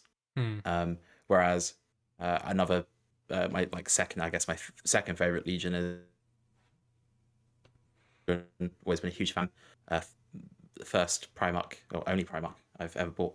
Bought him years ago when I was in uni. Probably not the best investment at the time, because like food was a lot higher priority. But so just to break you up there, I think you cut out ever so slightly there. But you're talking about Mr. Fulgrim. Yes, yeah. So bought Fulgrim back at university. Food probably should have been a bigger priority for me back then, but whatever. Found him recently after we got all excited about Horus Heresy. He was in pieces and really crappily painted, so I'm in the painstaking process of trying to make him look as fabulous as possible, as he deserves. Fabulous, darling. And go on then, Alex, spill the beans. Well, as anybody who knows me, I'm totally unoriginal. Originally, I was toying with the idea of doing some Thousand Suns, which I really like the idea of. But like I've always been a Blood Angel since like 2nd edition 40k, latterly a Flesh Terror. So I'm thinking 5th Company, Blood Angels. So I like get a bit of both. Yeah. And I like the idea of deep striking stuff. Yeah, no, it's sick. Blood Angels are cool. And obviously Sanguinius model. Oh. Yeah. Oh. Definitely going to enjoy painting him when I get around to that. So yeah, that's Heresy. So watch this space. Hopefully we'll touch on a little bit more of that in the future. Might kind of keep it light on the podcasts and focus more on the Titanicus side of things, but do keep an eye out on the YouTube channels, and hopefully we'll kick off with a couple of battle reports. I know we intend to try our best to get a battle report for that out as close to release as possible, assuming that I can learn how to play the game and get some stuff painted in time. Oh yes. But we'll do our very best to get that up and out as quickly as possible. So the last real thing on the agenda today is the news that everybody has been waiting for, including the people on who have tuned in, who've been waiting for around about an hour for us to start talking about this bad boy, and just put up with us talking about Heresy, and put up with us talking about how we've not painted any Titanicus for the last month or so. But it's finally here. It is ludicrously priced, and we finally can get our hands on the Direwolf Heavy Scout Titan. Hell yeah. And they listen to the people. And I'm just going to go straight ahead, jump right into it. It counts as a Warhound, or it can count as a Warhound. Yeah. Yes, that is exactly what they needed to do with that rule. There were so many questions, I think, that were brought up by the community. A lot of split opinions as to how it looked and the fact it looked so static. Now that we've seen it out properly in the wild, and I've seen a few things that other people have done with it, and my concern, I mean, it's a gun platform at the end of the day, so it is fairly static still, but it is not as straight up and down as it looks on the photos. And I think that the price tag has gone a massive way to easing people's fears, because I think what happened was people saw this model, which people either loved or hated, and then thought it's Forge World, so it's going to be like 55, 60 quid. That's nearly a Psi Titan. Why the hell would I buy one of these things? And I logged on to Forge World on the Friday it was released, opened it up. I was ready to buy two because I wanted two for the channel, one for my Tempestus, one for my Audax, and they were £35. And I refreshed the screen because I was like, that can't be right. You know, and that is only marginally more expensive than what you would pay for a Warhound. Like one Warhound is half of a, what is it, like 40 odd quid box, I think. I think it's about 45 quid or something. Like, yeah, something close to that. I've never bought a box of Warhounds. I always buy them in the starter set. They always just seem to come excess in starter sets, don't they? Yeah. But, you know, price wise, I was like, geez, like, well, like, I can buy three then. So like, I bought three, two for my Audax and one for my Tempestus. But I think when the rules started leaking, there was a lot of like people worried about, well, how many do I actually need? Because I don't know what this thing does. I know that it's got a good gun on the back of it, but what does it actually do? Do I need this for my Titan or for my Legio or not? And then when the reviews started dropping the following day on the Saturday, everybody I was speaking to was getting excited about it. Didn't matter what Legio that you ran, you were getting excited about it. And the Audax players in particular were getting like completely catatonic with excitement. Just they've had a good few years just playing with one Titan, so I can see why. Yeah. So it's truly, it is, in my opinion, one of the best things to happen to the game for a while, because it doesn't overly change how anything works, but with the release of one maniple, it's shaken up. Sorry, one Titan, it's shaken up the possibilities across a whole swathe of different maniples, and I'm super excited to see how the Direwolf is used and what people will do with it. Yeah. So I was never intending to get one. Now that it's being able to be taken in maniples in place of Warhounds, with my Tritonus, that's gone up quite significantly, the likelihood of me getting two. Yeah, absolutely. And like, just to kind of getting the rules up in front of me, so the main thing about it is this heavy Scout Titan role. And so to your point, what it does is any Legio can replace a single Warhound in any of the optional components of a maniple for one of these. And for all intents and purposes, it counts as a Warhound. So you could take a Lupical maniple of 4 Warhounds and a Direwolf, and the Direwolf would count for all intents and purposes as a Warhound in that maniple. So it would still be able to squadron, it would still be able to benefit from the combined fire special rules. In a Regia maniple, for instance, Regia's always got kind of like a little bit of a, like, why do I want to slow down my super quick Scout Titans to the same speed as a Warlord. And well, now you've got a Titan which really wants to be fairly static, which you could stick next to a Warhound, a Warlord, and it counts as a Warhound for sharing shields and the Regia Maniple, the Myrmidon Maniple. Is it the Myrmidon? No, not the Myrmidon. The which is the one which has got the one Warlord and then 4 Warlords, Warhounds. Mandatum. Oh, The that's Mandatum. it, Yeah. So, if a target is within 12 of the Warlord, the Reavers get a bonus to hit.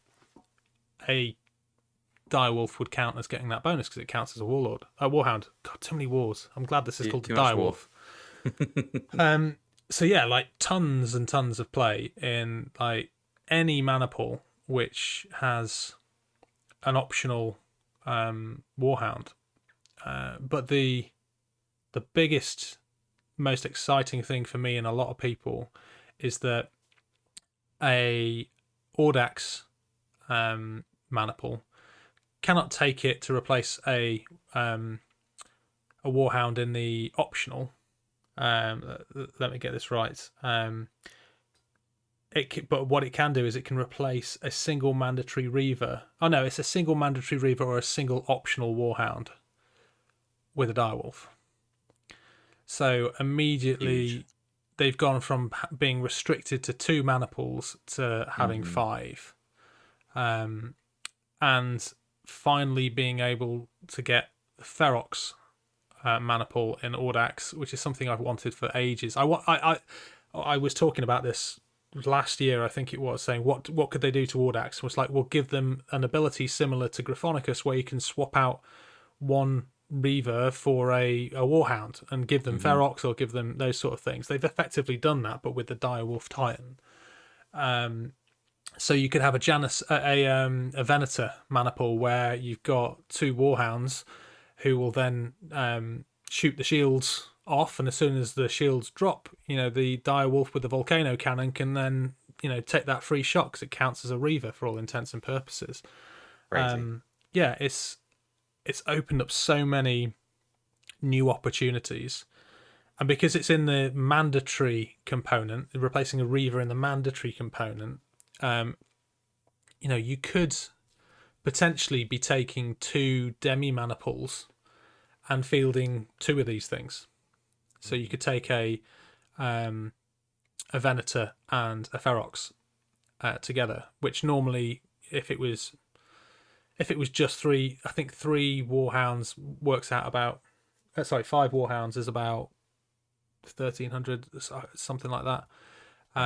So in your 1750, you could very easily have 4 Warhounds, 2 Direwolves, because it's 1 per Maniple that you can take. And if you've got the points, I suppose you can still take them as auxiliary Titans. Yeah, nothing can stop you from doing that. So they can count as an auxiliary Titan as well, which means that 1 auxiliary Titan can be taken as reinforcements to a Maniple. So maybe you could even have 4 in Audax in the right points if you wanted to. 2 as auxiliary and 2 as in the Maniple. But the crazy thing is that I think with the next crazy thing is I think that Audax can squadron with any other Audax Titan. Doesn't have to be in its own Maniple. Doesn't have to be it could be an auxiliary Titan. Doesn't even have to be in a Maniple. But if it can squadron with any other Titan, and you had 4 of these, you managed to get 4 of them, squadron them up, and then you are getting combined fire with, say, 4 neutron lasers. I don't know why you'd want to fire 4 of these things at 1, but you'd be getting a +3 to the strength, which makes them strength 10 with bypass and with shock. Isn't that a joke, right? That actually might get a bit silly at some points. Yeah, but Audax needed it. They needed it. True. Because at the higher points values, they couldn't really do much. When you were up against iconoclasts and all that kind of stuff. That would give an iconoclast a bad day. Oh, yeah. big time. No doubt. Yeah. Even just back to kind of normal Legios, it's really for such a, I guess, seemingly small thing to add to the game. I know it's not small, 'cause it's like a brand new chassis of Titan, but any other war game, you add a new unit, and it's like, okay, whatever. But actually, it's almost gonna maybe shift the kind of tier rankings of certain Legios up and down a bit. Obviously, Audax is gonna, I mean, there's gonna be some silly combos being pulled off, I think, with that. But just for your normal maniples as well. So, like going back to Regia, for example, yeah, you've got that Warhound that can essentially tank as much as the Warlords because they can share the shields. But it's essentially an extra gun, right? An extra Warlord gun. But then later on in the game, when you Reaver scale gun, I guess. It's more like a Reaver, but it's still a bigger weapon than it would normally take. Big gun, yeah, and long ranged. And once that's over, once you've kind of got your first few rounds off, there's not much left on the board. It's still on a Warhound chassis, so it can still then make a big run for any objectives that are on the board as well. Yeah, because it's not that slow. No. I think I was expecting it to be like Reaver speed, maybe 6/9, because it's got a big weapon, it's got a little bit of extra armor. It's still a small Titan. I thought it would probably be as slow as a Reaver, but it's only dropping an inch. It's 7/11 on its speed, which is an inch slower than and we haven't even started talking about the reactor yet, but that 11 inches, the reactor is 1 pip longer than a Warhound. It adds an extra green, so you can roll a double on your reactor dice and not immediately go into the orange. So that movement 11 is going to be usable. Like you don't have to worry about that on the first time that you roll it. Even if you roll a what's it called? Sorry, a Machine Spirit. So that was always a little bit of a kind of moment as well with a Warhound, because it's got a command of 5, but the Direwolf's command of 4. And if he's your Princeps Senioris, which if he's in a maniple, there's no reason why he can't be, then you're passing those on a 2+. So you're reliably moving quicker or reliably pushing your shields. Okay, it still gets quite hot a little bit quicker, but on top of that, you've got 3 Servitor Clades. That's the same as a Reaver. So you're probably going to be on top of your reactor heat as well. Yeah, pretty nicely. Yeah, I mean, it's still got the same shields as a Warhound, so its shields are still going to pop just as quickly if it gets focused down right. But like the amount of times I've pushed and it's just rolled that double, the shields have collapsed, and then all of a sudden I'm taking body damage. It happens so often on a Warhound. But if they're going to be focusing it down, though, that's the thing. It's like, okay, sure, focus down my Direwolf because it is worth focusing. It's got a pretty decent punchy weapon on it, but then everything else is not going to get shot at by It is the old adage of the distraction Khan effects, right? It is, just good enough to not you're not wanting to leave it alone, but also it's not that good that if you lose it on your side, you haven't immediately lost the game. Yeah. It's kind of deal with it or suffer. Yeah, exactly. And it's not like you're going to have to use something bigger to take it out, because unless somehow Warhound's gotten pretty damn close on the first couple of turns, something big is going to have to try and punch through it. It's still got shields. They are low, but it's still got shields. And before we even get on to the second of its special rules, the other big change of it is it's just that little bit tougher. I mean, the head damage is the same as a normal Warhound. Bloody Warhound Warlords. But the body, a direct hit is on a 10 to 12 rather than a 10 to 11. And just having that one extra before it hits devastating is quite a big deal. And a critical is on a 15+, not a 14+. So again, you're not being criticaled by a Bellicosa on a 2+. for instance, your the plasma blast guns against you are still going to have to roll 5s to do a critical hit on you, rather than an average 4 dice roll, right? So I think it's survivability, just having that extra point, and that's on the legs as well. In fact, the legs are 1 point tougher. They're 11 to 12 rather than 10 to 12. So you're also kind of, those bolter rounds against your legs are going to need some track damage to actually do anything. It's tough. It's a great little Titan, and it's priced well physically to buy a copy of it, as well as in the game. It's 210 points, which is 30 points more than a Warhound. Granted, it's the Ardex, what are they called? The Ardex Defensor Mega Bolters are nothing to write home about. No. They're the paired Vulcan Mega Bolter, basically, but no real benefit other than that. You just get the disadvantage of if one side's obscured, you get half the dice, or what have you. If they're that close, though, something's gone wrong. Yeah. It's not meant to run midfield, No. Well, you say that. We'll come to that in a minute. Yeah. I think you're right, but we'll come to that in a second. But 210 points. So you have to take the Ardex, which is 220 points, and then if you took the Volcano Cannon, it's another 25 points. So 245 points, or 265 points for the neutron lasers. It's priced well. It's a good price. That's really like what's a Warhound with plasma blast gun? That's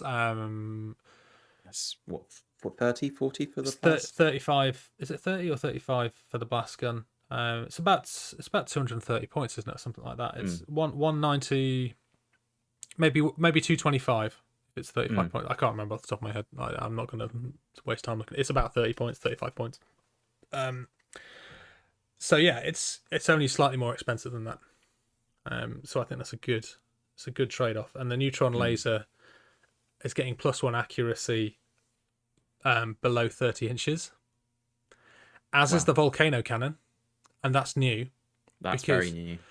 The Reavers don't get that. Reavers are just a flat no bonus to hit. So having both of those weapons at a +1 to hit in short range is very good, because it means that you're more likely, you're hitting on 2s, right? Most of the time before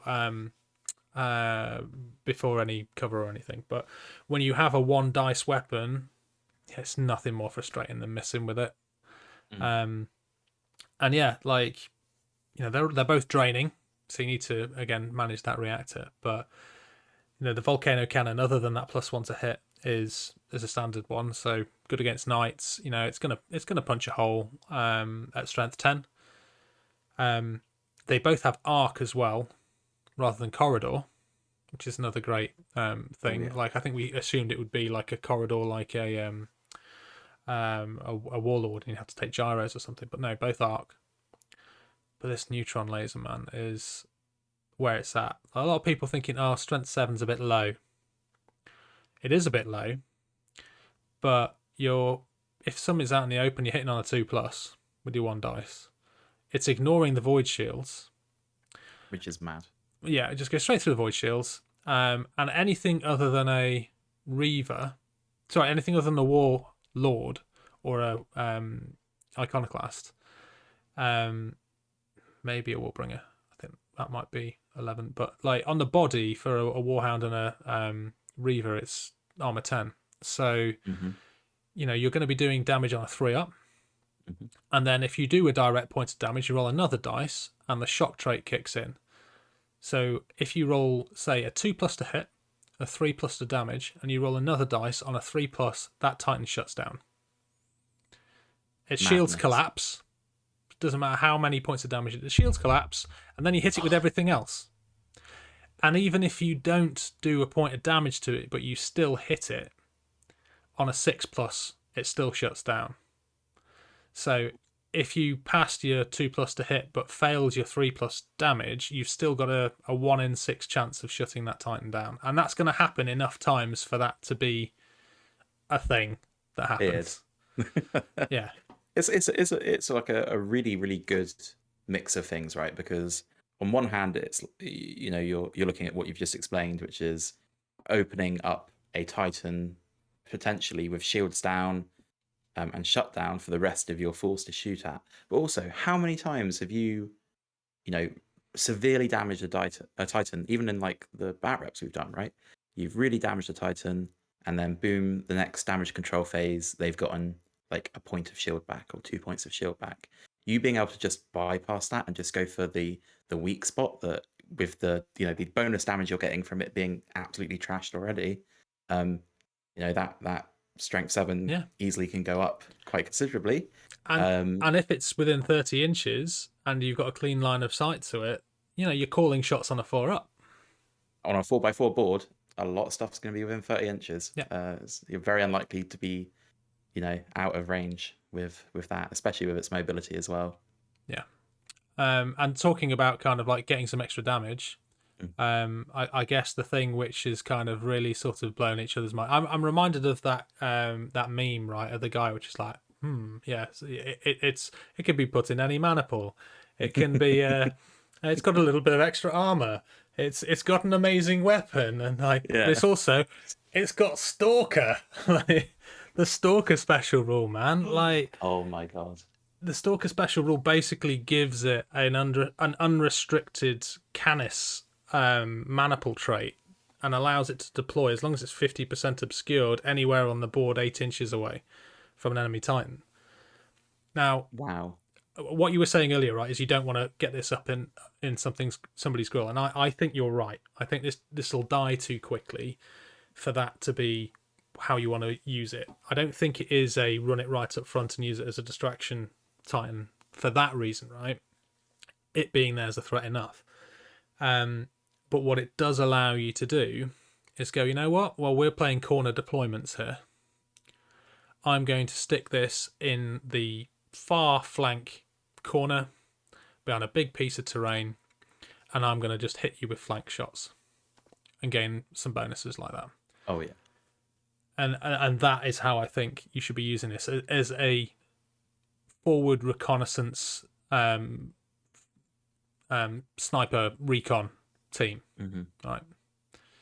It's it's crazy. It's so good. Even with like line of battle, just being able to nudge it maybe out of the deployment, and maybe finding a nice firing channel. Getting in the Infinity mindset, right? Infinity the game. If you can deploy where you've got a really nice channel down the board, you can sit them there, not worry about it, and get some nice open shots against Titans. And it just gives you that extra degree of, if you don't want to pull off any crazy shenanigans of it coming like halfway up the board to catch out people, it gives you another option. Another thing to kind of add to its repertoire of it already would have been a really amazing Titan without that ability, if they released it without that ability. Yeah. And then you can also do things like, so in that line of battle scenario there, you could have it on the far right. You could send the majority of your force to push up another flank. And then it's like, what are you going to deal with? Are you going to move all of your Titans over here, which could be massively away from the objective, for instance, and deal with the direwolf? Or are you going to deal with the rest of the force pushing up that way? And so you can create those pincer shots. Flank shot you, all that sort of stuff. Yeah. And then I think I've already found another way you can break it as well, which is what I'm going to do with my Tempestus. Because it's scale 7 or lower, I can drop pod it in with Tempestus. So instead of doing the Stalker thing, you wait until turn 2, everything's maybe advanced a little bit, so there's a nasty great big Warlord or an Iconoclast in the middle of the board. You drop pod that bad boy behind the enemy. Okay, you are quite close, it's danger close at this point, right? Drop it down though, and then it can't move, but it can shoot on the turn that it deploys. And so you're hopefully going to be then getting bonuses to hit for short range. You're going to be getting a +2 in the rear, and then even against a Warlord, for instance, at that point, strength you got armor 12, I think, on the body. So from the rear, that strength becomes a 9, which means on a 3 up, you're causing direct damage to the body of a warlord, and then you're shutting down a warlord on a 3+. Which, man, I mean, if that happened to like my iconoclast or something like that, it just getting shut down from what's essentially a Oh yeah, pumped up warhound. Oof. I am not by any means a salty wargamer, but that would that would be a bad time. well, they've just got so many shields, man. Chewing through the shields of a War Master is a big deal, and if you can just turn that off for a turn, force the shields to collapse. No, I mean the Titan doesn't act as well. That's the other big thing. You know, for something like that, especially something that wants to keep moving. Yeah. Oof. You're a sitting duck suddenly. Is it too strong, Alex? Is it too strong? Reserving judgments on this one till it's been on the board a few times. I think. Is it going to be a vortex missile situation where there may be, you know, you can foresee possibly some limitations on maybe how many can be brought, or I think most people, right, are not going to be fielding more than 2 of these things. Maximum, absolute maximum, and that's only if they're taking them in 1 mana pool and a reinforcement, an auxiliary slot, right? I think that there was a lot of people who were worried about corruptions breaking the game, and they didn't. In my opinion, I don't think they did. No, not at all. I think that it remains to be seen. I think Audax desperately need this. I think that this makes Audax competitive again. So regardless of how things go with it out in the wild, if we ever had to put in a restriction in this, and I don't like putting restrictions into our tournaments, but it would be, you know, I would always allow it for Audax. I can't see a situation where I wouldn't allow it for Audax because they need the boost, they need the help to make them a competitive force. I'm not saying that they're not competitive before, it's just they are so restricted. Like, you play them a couple of times and you know how they work, and it's fairly, you know, it's not, it becomes hard to play with them when people have played against them. A lot of the time when I've won with Audax, it's because people weren't expecting me to do what I did with them. They're a fun Legio, but it's nice to have something new and different to paint. I'll be painting 2 of these up for my Audax. 2 of the 3. I'm going to do 1 of each, a neutron laser and a volcano cannon. So I think the volcano cannon will be super useful against knights. Which they were really vulnerable. Audax were really vulnerable against knights because they're such a light Titan. But yeah, is it broken? We'll see. I don't think so. Yeah, when you mentioned mutations just then, it did make me suddenly think, oh, okay, now you can mutate these as well. Yes. Well, if you think, like, let's take it back to Audax, right? So Audax have got, so they're already tough. We've already established they've got an extra point, right? They then would have access to reinforced plating, which is the Audax war gear, which subtracts 1 from any armor roll made against them. Which means that 15, you'd need to be rolling a 16 to critical it on the body, for instance, just a little bit harder. And also, if you ever did go into the orange and you'd already lost your shields and you're taking a strength 9 hit to the body, then you wouldn't be able, it wouldn't hurt you. You wouldn't be able to, unless you've already taken track damage, which are adding bonuses, right? Then you would be shrugging that. Well, you wouldn't be getting, say, it wouldn't hurt you. You wouldn't be able to take criticals because of that. You would still obviously be taking if it was strength 9 hit to the body is on a, did we say it was a 10? So, you know, a 2+ is going to cause damage regardless. But not as much as it was. If you coupled that with chitinous carapace, then that gives it a total of -3 to the armor roll for the body. So that means that if you are pushing the plasma reactor a bit hot and then having to roll those strength 9s to the body, it effectively becomes strength 6, which means that you're only doing a direct point of damage on a 4-up, and the maximum you can do is a direct hit. Yeah. So that makes it that little bit more survivable in that situation there. You could also follow the kind of the sniper or, like, you know, scout marksman style route and give it the mutations that give it negatives to hit as well. Is that the Empyrean Shroud or whatever. Oh, what was it called? Yeah, something like that. Shield, Empyrean something Shield. Yeah. Shroud, I can never Shield. remember the names of them. There's the There's so wibbly. many, wibbly wobbly Yeah, the names. -1 to hit at Mm-hmm. long range, I think it is, or something. Yeah, I've done my research. I played this game. I haven't played as much with corruptions as I'd like to, but yes, that negative to hit it makes it even. That couples really nicely as well. Mm-hmm. That basically it's like almost like the chameleon line shroud thing that Saalinger have got with theirs. That makes it that properly kind of like plays into this is an embedded sniper, which has been kind of dropped in front of enemy lines as well, which is really nice. As per the rule, it is just a stalker unit, isn't it? It is creeping up on stuff and taking shots and running away to a new position. But one of the other... Sorry, go ahead. I was saying, I think the rules reflect that really, really well. The other thing I think which has got mutation-wise play with this is Writhing Carapace. Because oh wow, yeah, most people are going to be spending the 45 points for the neutron laser, but having the option to change that into a volcano cannon if you are playing against knights, or the shields are already down, right, and you just want to do a big hit to try and cut a hole in a warlord. Changing that to a volcano cannon would be quite nice.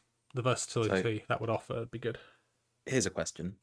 Writhing Carapace, when are you allowed to change it? Is it before you shoot? Or is it at the beginning of the turn? I can't remember the exact wording off the top of my head. Because if it is before you shoot, and correct me if I'm wrong, then first fire, neutron. 1. Yeah. Yeah. Drop the shields, mutate into the volcano cannon. I'm definitely not checking my PDF version of this on my phone right now. But yeah, again, it's not one that I've ever really used. But it's 15 points, which again is not a lot of points. But once it's the start of the strategy phase. Oh, that's a shame. Yeah, okay. So you couldn't do both. But yeah, I guess that's probably for the better. But the upside is, I guess, that when you're shut down by shock, you don't persist the shock order. You don't. You come out of shock in the strategy phase. It's not like you have to roll to remove it, like if you were properly shut down. I also saw a question. I was talking with Zach from Goonhammer about this as well, because I saw a couple of questions. It's like, well, how does this interact with Psi Titans? Because Psi Titans can never take orders. And it says unless specifically specified, it can't take an order, and this doesn't specifically say it affects Psi Titans. But we did find, and we knew that it was there somewhere. Between us, we managed to track down the only basically a Psi Titan can only in the strategy phase give itself psychic manifestations or the shutdown order. There you go. So it's the only order it has access to. And it's got a thing which says you can't, like, for instance, if you played Vox Blackout and that stops you from playing orders, they can still play psychic abilities because it's not an order. No. They can still do that. But yeah, that was a question which came up on the Discord, I think. But yes, 100% you could still shut down a Psi Titan because like that, reading through a bit of it, I was like, yeah, that makes no sense. It is still a Titan at the end of the day. Absolutely. But 100%, we've checked it. It is in the Loyalist book. You can give a Psi Titan shutdown orders in those circumstances, yeah. So just in case you think you're safe. Yeah. But yeah, I think when you start coupling it with corruptions, it's going to be interesting. It's going to start getting expensive, right? It's going to be Reaver priced at that sort of I think you'd have to have a very specific game plan if you do start corrupting it. Not to say there isn't a space for that at all, but it would have to be kind of more of the less of a annoying add-on to your list and more of a this is what I'm going to try and play around. I'm thinking we need to do another Audax battle report sometime soon. Oh yes.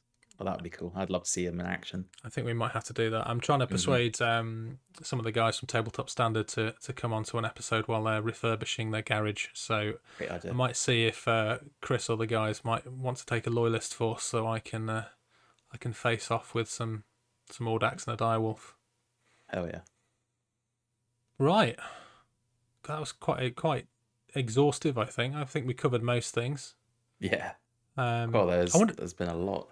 I wonder if we'll see more Janissary maniples being deployed now that Audax have got access to the Janissary maniple, the maniple which is never fielded, or very rare. I've never seen one in the flesh. We nearly took one actually for the battle report, but in the end we took a Ferox and a Venator for it for the getting started one. But yeah, super excited about that.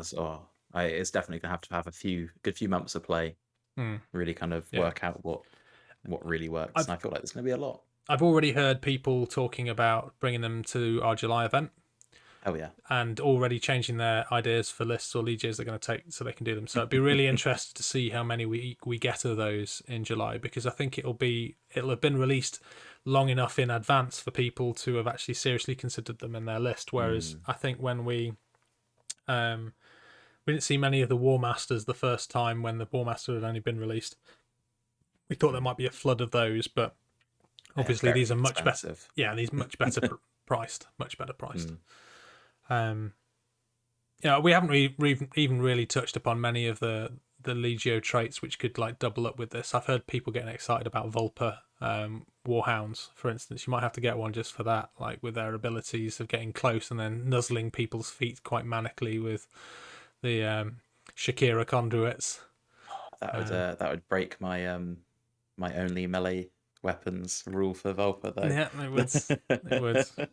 But yeah, there's tons of play. I think it's one of those titans where the fact that every Legio can access it, it's priced well that they will sell a lot of them. I think they probably sold 50% more of them on release than they would have if it had been 55 quid. But being priced where it's at, like a lot of people were like, well, I bought 3 then because I was expecting to only buy 2. And over 100. Yeah. There's going to be lots of interactions with other Legio rules, I think, here, which make it a versatile Titan which anybody can take. And again, that's another reason why I don't think it'll overly break it, because if everybody's got access to it, like with all of the other Titans, right, then it's a level playing field. That's the great thing about AT. There's, apart from the odd things like Corruptions, Psi Titans, things like that, Vortex, there's not much that one side doesn't have access to that the other does. So I like what they've done with that. Absolutely, yeah. Okay. Well, I mean, we've been rambling for nearly the best part of 2 hours now. I think that before we kind of move on to our kind of like little check out that mini section, just want to say to everybody, if you haven't checked out our YouTube yet, please do go on, have a look. If nothing else, just add yourself to be what am I trying to say? Just subscribe and like for no other reason than you're helping out your mates at Maximal Fire. I'm not forcing you to watch any YouTube videos, but every single person who does that helps us kind of get more hits on the YouTube verse, and hopefully it'll we'll start to be able to attract a few more people into the community and get more people playing Titanicus, which is like my #1 mission. Absolutely. Yeah, join the Discord, as Johnny mentioned right at the beginning. Get involved in the community. We do loads of hobby hangouts and stuff. At least one a month where people jump on, and there's often drinking involved and stories, and yeah, it's always a good laugh. Surprisingly little hobby. Surprisingly little hobby, yeah, but mostly just people hanging out. It's a super inclusive space as well. It's something that we're really proud of. So if you want a bit more interaction than you'd normally get on like the Facebook pages, or Instagram, get involved, send your stuff in. Get talking amongst the community, and maybe you'll find like-minded people in your area who you didn't realise were playing, who have been for ages. Oh yeah. So yeah, give us a like, give us a subscribe, jump on the Discord if you are wanting to contribute to the show to help us kind of keep us in resin for 3D printing tables for battle reports, or helping with the continual cost of running this thing. Do consider checking out our Patreon accounts. That's Maximal Fire. Patreon.com // haven't even been drinking tonight. Patreon.com /Maximal Fire. I'm considering as well. I haven't even spoken to you about this yet. I think I might set up a coffee account as well. Oh yeah, absolutely. So if you're not looking to subscribe to something, but you just want to send us a little tip in the tip jar, then I'll set up a coffee account as well, so people can do that. Everything is appreciated. Everything goes towards the running of the channel, or things which are making the channel better, be that keeping us in additional legios so we can keep bringing variety to the battle reports, upgrading our equipment like these microphones, upgrading our lighting so we can continue to strive towards being the most kind of complete Titanicus package currently on the internet. And thank you to everybody who's chosen to support us as well. So with that said, let's now go and have a look at some absolutely bloody amazing Titans. Jealousy, shall we? commence. Yeah, this is so again, this is definitely not the Maximal Fire hobby roundup that we've stolen. No. We are been sent in a number of submissions, much more actually than we actually thought we were going to. But the first up today, this is we need to kind of don sort of our artist personas. Okay. I swear that this section needs to be precursored with that image of Bob Ross, with your heads superimposed on Bob Ross. I'll be Rob Boss. You'll be Rob Boss, and then there'll be a picture of me that you're delightfully painting on your canvas or something. Let's see. What's that bad guy in Ghostbusters 1? You know, the guy that's in the canvas. In the what? You know, the OG, like original Ghostbusters? Yeah. The main bad guy is the guy that's in the canvas, like the painting. Oh, that's the second one. Is that the second one? The second one. Here's Vigo. Why am I covered in goo? Okay, that's you. Yeah. Oh, yeah. Thank you. Yeah. So it'll be just like posed like this. Yeah. Yeah. I don't need any baby sacrifices though to get involved in the action. But anyway, on that note, right. Yes, moving swiftly on. So the first up here, regular listener, regular Titan guru of the paint world, Mr. T.A. Wow. So we're going to stick up the Instagram handles of these. If you see anything that you like, do give these guys a follow on Instagram. Like, some of them are putting out some incredible, well, all of them are putting out incredible work. But what do we have here, Johnny? What are we looking at here? Wow. I mean, they are, they look awesome. I don't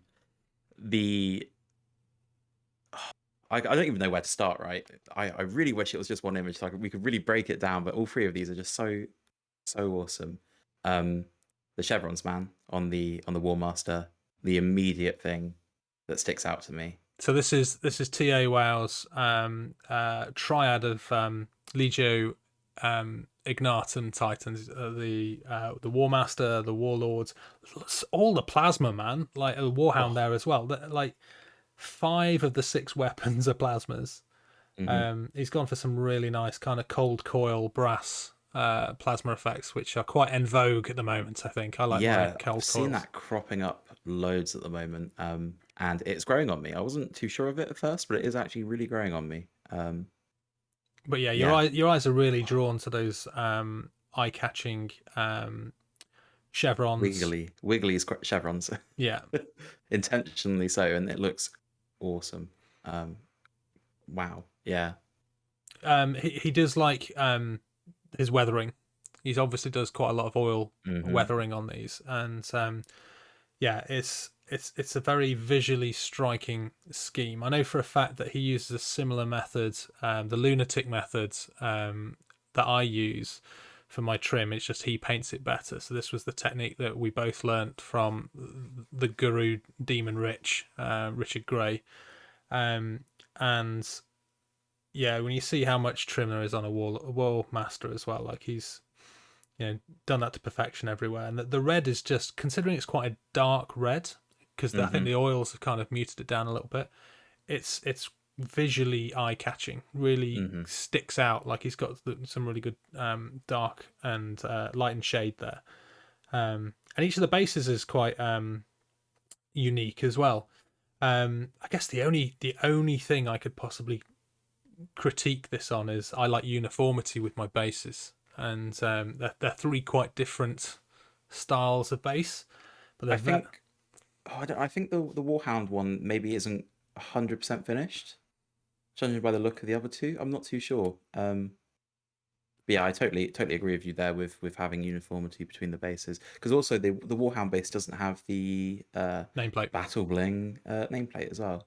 Yeah. So I'm not too sure, but I wouldn't have thought that Toby would have put anything up unfinished. I think he's probably just chosen a slightly different base. But for me, I quite like a uniform base. But that's not to say that all three of them are a complete package. So all of the base, I love the detail on the bases, like the discarded oil drums and stuff. I like bases which tell a story, and sometimes it's easy to kind of overcomplicate your base, that there's almost a bit too much going on. I think he's kind of got the level quite right. And also, when I was doing scenic bases on some of my Crucius, I kind of found that they ended up being just not impactful enough to the image. They kind of blurred away and didn't really add anything. But he's got some nice contrasting colours between the Titan and the base. It's a lovely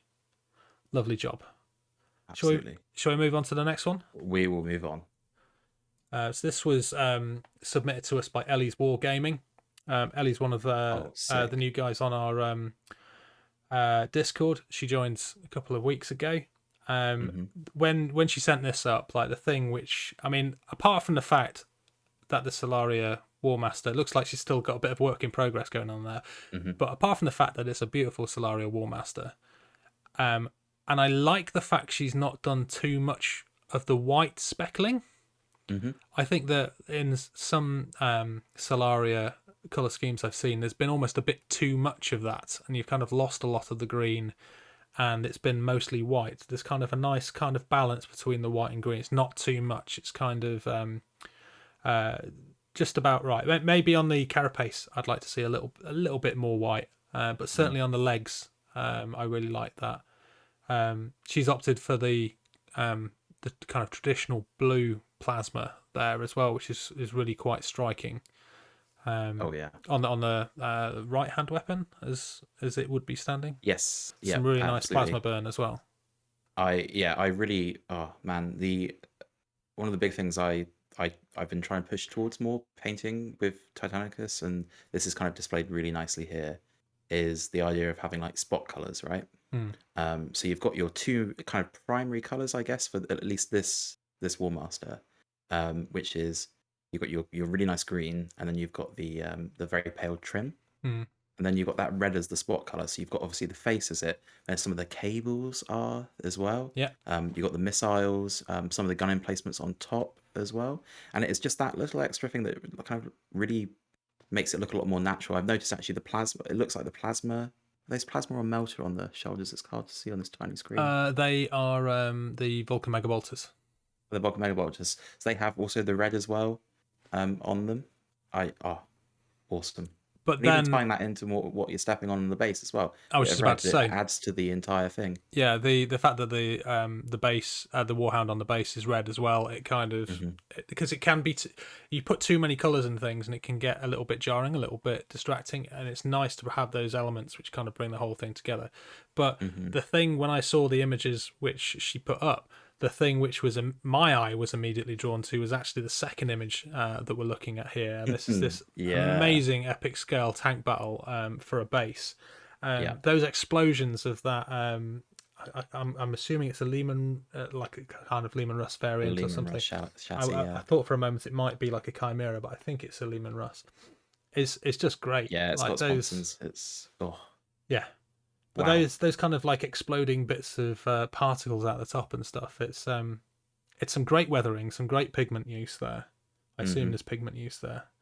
Some really nice dry bushing, and then again, it's just telling an amazing story about an unwitting fool who accidentally maybe was trying to do a bit of a general Custer against this tank emplacement. It's great, really great. So I'm really curious to see how the Titan's going to be mounted on this base Or in a way maybe that's it's a not going to. diorama. I think we Well, need exactly. to ask her. Yeah, that's definitely something we should pick up because I would worry. I would kind of want to keep it as a diorama part of me because I would worry that you put the Titan on the base and one of two things is going to happen, right? You're either going to detract from the diorama that's going on because a big bloody Titan leg's going to be in the way, or this is going to distract from the Titan itself. Yeah. I'm all down for putting Space Marines and tanks on the bases, but like this is a spectacle and it looks awesome and it really drives that narrative. It's telling a story. It's going on. I wonder if this is a Titan Hunter. It could be used as like a Titan Hunter infantry marker or something like that, a piece of terrain, or like I say, I'm not sure. Something cool on the display shelf, to be honest. So it's wicked. Yeah, that's great. Let's move on to the submission by at Heinz Russ. So Russ has submitted himself a Psi Titan. That kind of red to black blending on the Psi Titan's head is what really kind of draws my eye on that. It's a really lovely transition there. That's hard to do as well because you're going from a dark color, i.e. black, right to something that's going to be quite bright, and it's really hard to kind of blend, convincingly blend that without seeing kind of almost like lines where the color separates. So that's just so impressive, and it really pays off. It looks awesome, so menacing with that glow. Just like slight tinge of red around the black. And he's also gone to town. It looks like he's done quite a bit of freehand on this. I think a lot of people. I mean, obviously the Psi Titan doesn't come with transfers, but a lot of people try and use transfers from other kits and stuff to kind of up this. He's done looks like the whole thing by hand with that kind of. Is that I think that's probably is that Gorse Blaster green or possibly one of the lighter what's it called Cyberite green maybe on the legs. Some really nice runic kind of designs, and that's not of course on the second image. Like we're seeing this lovely, I think it's one of the Space Marine banners that he's hung between its legs. But I love seeing Titans walking in with banners. Man, he's done a really nice job on this. Oh yeah, that is awesome. Really, really awesome. And loadout wise, he's gone for the 2 beam weapons, which is always nice to see. Oh yes. I think the only kind of thing I would say that I'd like to see is maybe a bit more going on his base. But overall, this is going to be a great centerpiece model for his force when he gets this out with the rest of it. Absolutely, yeah, definitely. Maybe also find somewhere on the model to introduce like a third color. As I'm ranting on about the spot color, I can see the green on the its right cannon, so the one you'll see to the left in the second image. I think if we found a few more places to put that somewhere over the model, I think that'd really nicely tie that together as well. But yeah, the cabling is green as well, isn't it? He's kind of used that as his cables color. I think there's some on the Sinistris Tenebrae, whatever it's called, thing on the top. What you don't see here as well is he's got 2 open books on the shoulder. I think you can probably just see the sides of them that he's put on the plates. Oh, sick! To kind of like flesh out those blank carapace plates. Idea. Yeah, it's really really awesome good. Idea. It's nice to see people kind of going to town with the Psi Titan and pushing it beyond what you get in the box. It's really really cool. Thank you very much for submitting that, Russ. So on to Super Mecha Panda. This was Sarah on our Discord, and this is her Legio Mordaxis. Sick. If I recall correctly, I think this was the first time that Sarah had dabbled in airbrushing as well. Oh, Wow. Wow. That is awesome, because starting out airbrushing, it was possibly one of the worst hobby experiences I at least had. It looks so easy on the internet, Mm. and it really, really isn't at all. Yeah, kudos to that, man. That's, oh wow. There's a A really lot of nice, battle bling. yeah, a lot of battle bling. There's a really Hmm. nice kind of juxtaposition there, I think, between the dark colours of the black and the kind of almost regal purple of Mordaxis against Mm. the sandstone kind of scheme of the plaza bases, Hmm. which kind of set them apart in that they allow each other to exist together, Hmm. but also be your eye is drawn to the Titan and the Titan in its entirety, but then your eye is also drawn to the base and the base in its entirety. Do you know what I'm Hmm. kind of trying to Oh, say? absolutely, yeah. No, 100%. I think the the base being kept, obviously they're beautiful designs from Battle Bling, but being kept this simple in terms of like this tan bright color against what is a very, very dark Titan. The contrast is really nice, but the kind of more attention to detail is understandably on the Titans, which sets them apart from the base, so you're not kind of drawn to the base straight away. And like you said, yeah, you notice both separately, and they're both really, really good. I really like that kind of livid green color of the missiles as well on the Warlord at the back.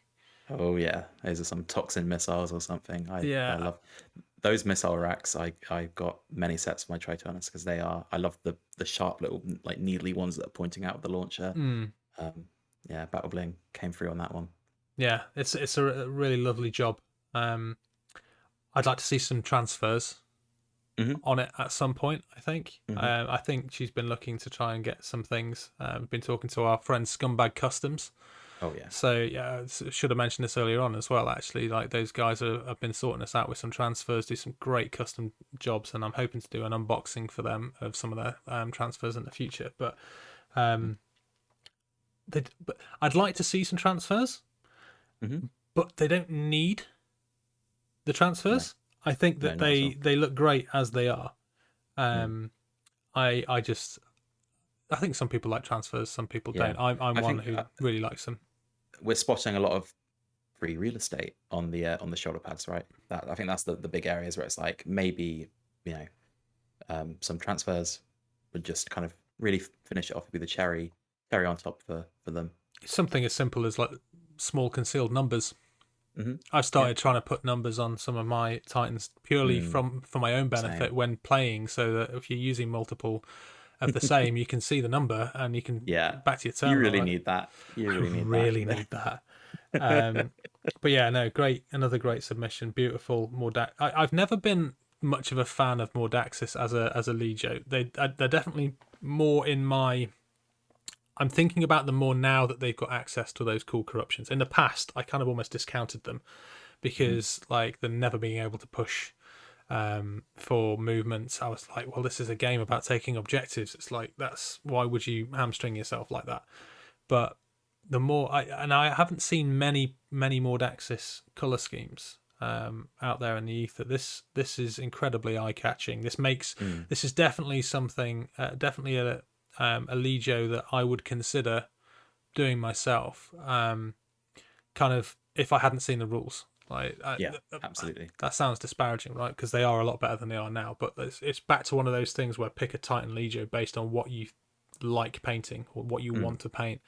Don't focus in on the rules, right? Because but now that the options that they've got to kind of get that I forget the regenerative ability, and there's loads of things which they can get without taking primary upgrade mutations, which Hmm. make them a really strong mutation corrupted Titan Legion Oh, now. So absolutely. Yeah, um, absolutely. we might see these at Beachhead. I know she was talking about bringing it to Beachhead.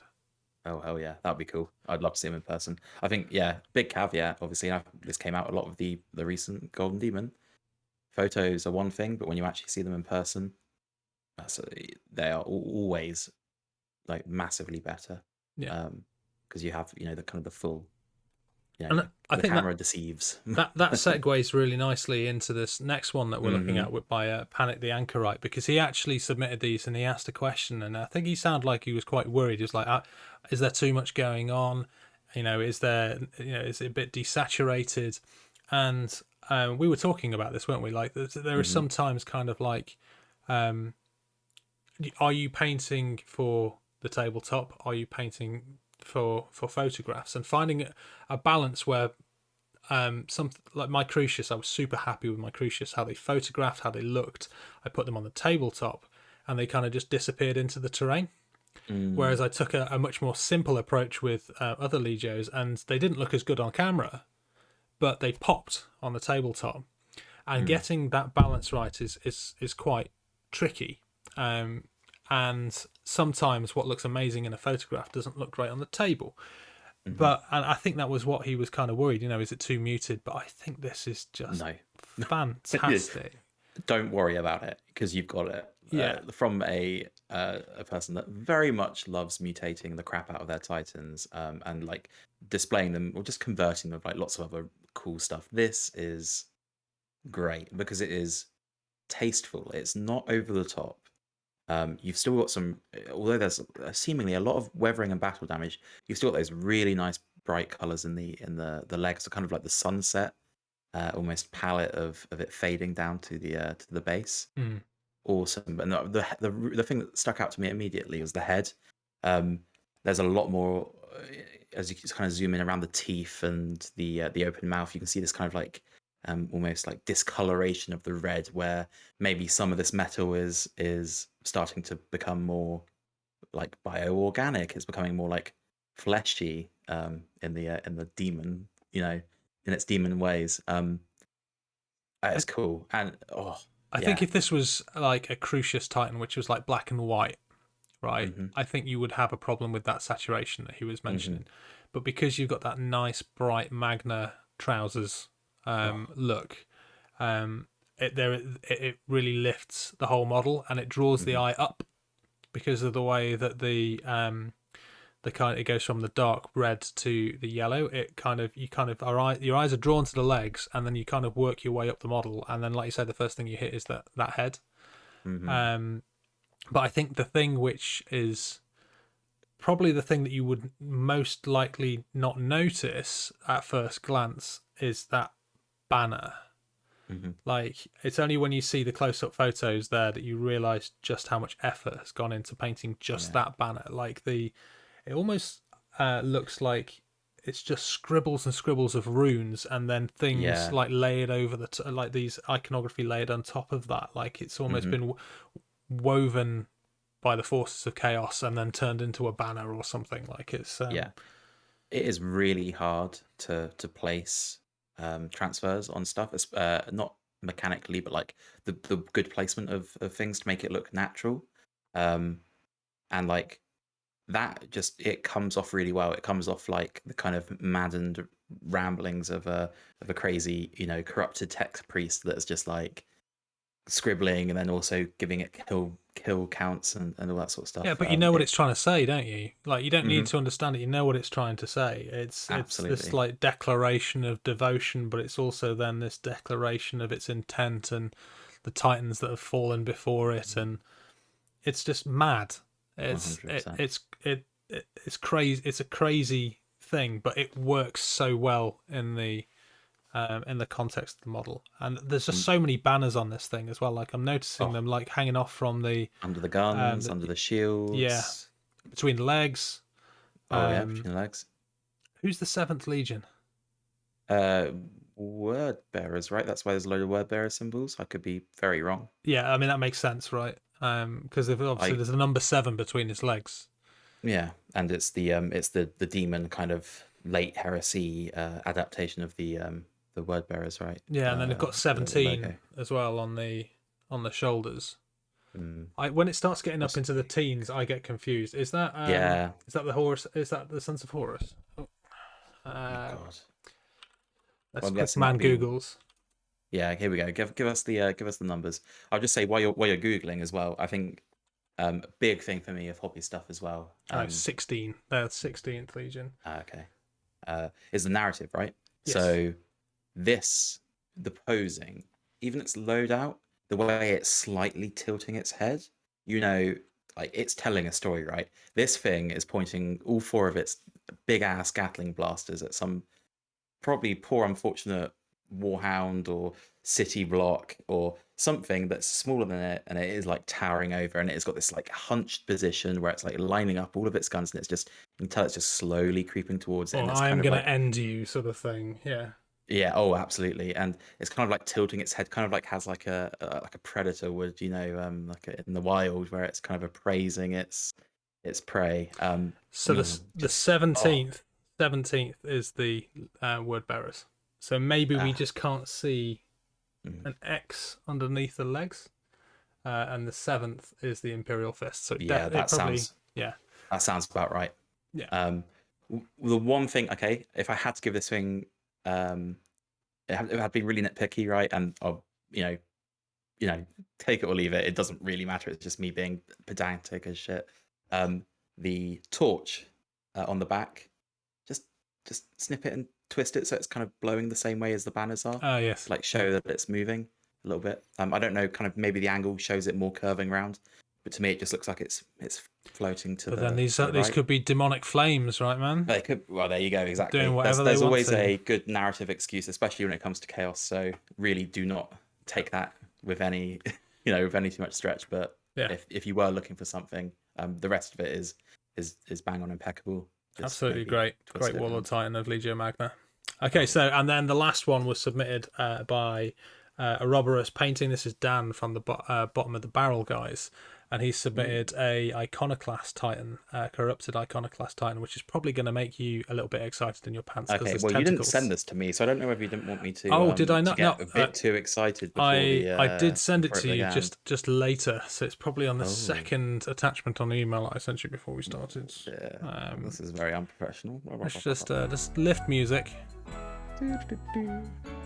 Start talking about it. Get me ramped up. So And then when I click this on is it, I'll this is his explode. Vulturum uh, Vulturum Iconoclast Titan, and this thing is coming at you with a purpose. The head, I think you're going to get super excited about. The legs Amazing. as well have got some good tentacle goodness, which I know you've been looking at yourself. So yeah, the corrupt. Oh man. You found it? Oh wow. There's not too Oh. much corruption going on here, but it's just enough. I don't like more than that, and I think it might be kind of a bit too much. There's a few kind of protrusions. There's the tentacles going on the legs. They're coming out of that grill on the leg, and there's that Mhm. head, which looking closely at it, it looks like he's taken a Tyranid head, Mhm. and basically used half of that underneath, and it just looks great. Like it So looks like it's coming at you with intent. last episode, I said never use Tyranid stuff for mutations when you're hobbying because it was really obvious it's Tyranid stuff. Just forget everything I said. I was talking crap. Um, that actually looks incredible. And as someone who's collected Tyranids for God, like 15 years, I didn't even notice at first that it was a Tyranid head until you mentioned it. That looks awesome. That is incredible. Insane. It's given me a lot Wow. of ideas, to be honest. Makes me Um, want to redo the head of my my corrupted iconoclast and but put them it's together. there's not too. It's not like massively over the top Hmm. as well. Not at all. Like there's just enough there that you know exactly what's happened to it, but it's retained some of Hmm. the characteristics of the Titan. Obviously the Princeps has been corrupted at this point and been kind of consumed into Hmm. the head of the Titan, and it's starting to kind of push its way out of the confines of the armor plates. But yeah, it's That's a really big thing for me, right? Is that I love the corrupted titans that are the best. Are always the ones that look like they are holding this big ass demon inside them, and this demon is just like finding places in like the armor joints or in cracks of the armor to just almost trying to escape out of. And the only thing yeah, that's holding it in is just this big lumbering suit of metal. And I think that plays it here so perfectly. The spikes coming out of the leg armor, the tentacles kind of just like flopping out of what's quite an open area of the the front of the shin guard, I guess. I think the one Awesome. thing that I would say that I would like to see, and I'm going to repeat the same thing that I said to Super Mecha Panda, is I'd like to see a few Gore Crows symbols on there. I know you can get those from Scumbag Customs, but I think there's still opportunity for 1 or 2 decals transfers. But again, it's not for everybody. Not everybody kind of. Trying to work. What's that say that it basically looks like a Pig Latin version of Brood Mother is the name of it. Progentis Matris, possibly. Great name for it as well.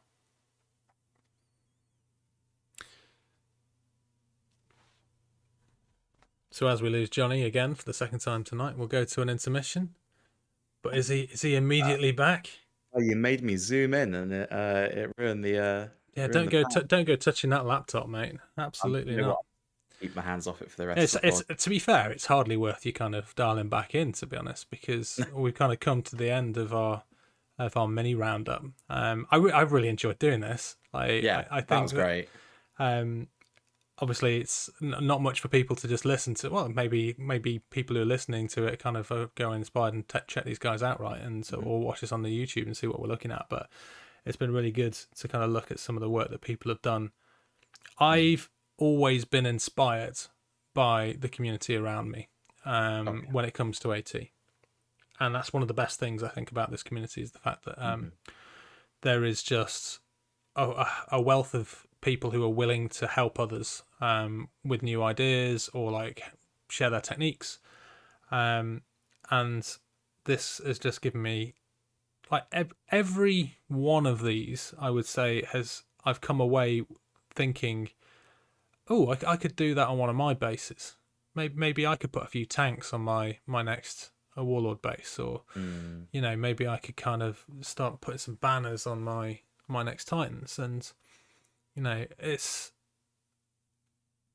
been really, really good to do this. So we'd like to see more, guys. If you want to share some of your stuff, hop on the Discord, send us some pictures, right? We'd love to see them, and maybe we can kind of help get the word of your Instagram out a little bit further, and that's we get to look at some cool Titans, and maybe you get a few more followers on Instagram. That would be awesome. But I think that rounds us up for the night. I think we've again gone into over the 2 hours mark. Yep. Any final thoughts, musings, words? Please support our Patreon so I can get a new chair for the recording room. Oh gosh, yes. Yeah. Oh dear. Yeah. No, awesome episode. Yeah, this is great, isn't it? Yeah. It's great doing this. We've got a great community. Yeah, absolutely. Oh, good chatting with you again, Johnny. Let's do it again sometime. I'll leave my goblin cave corner and come to chat occasionally. Okay, guys. Well, that's it for today's episode. Please do consider liking and subscribing. To jump on the Discord, jump on the socials. Anything you want to share with us, send it to maximalfire@gmail.com. Follow us on Instagram, maximal.fire. That's probably like the main place that people kind of get into contact with us outside of the Discord, so maybe use the Instagram. But yeah, if you want anything reviewing on the next show, send it over to us. We'd love to see it because it's been super fun doing this. And yeah, we'll be back in June with the next episode. And until then, guys, always remember to go big, go loud, and go maximal. Oh, you snuck in there, didn't you? Oh. And go maximal. Okay, maximal. And go maximal. Mega maximal.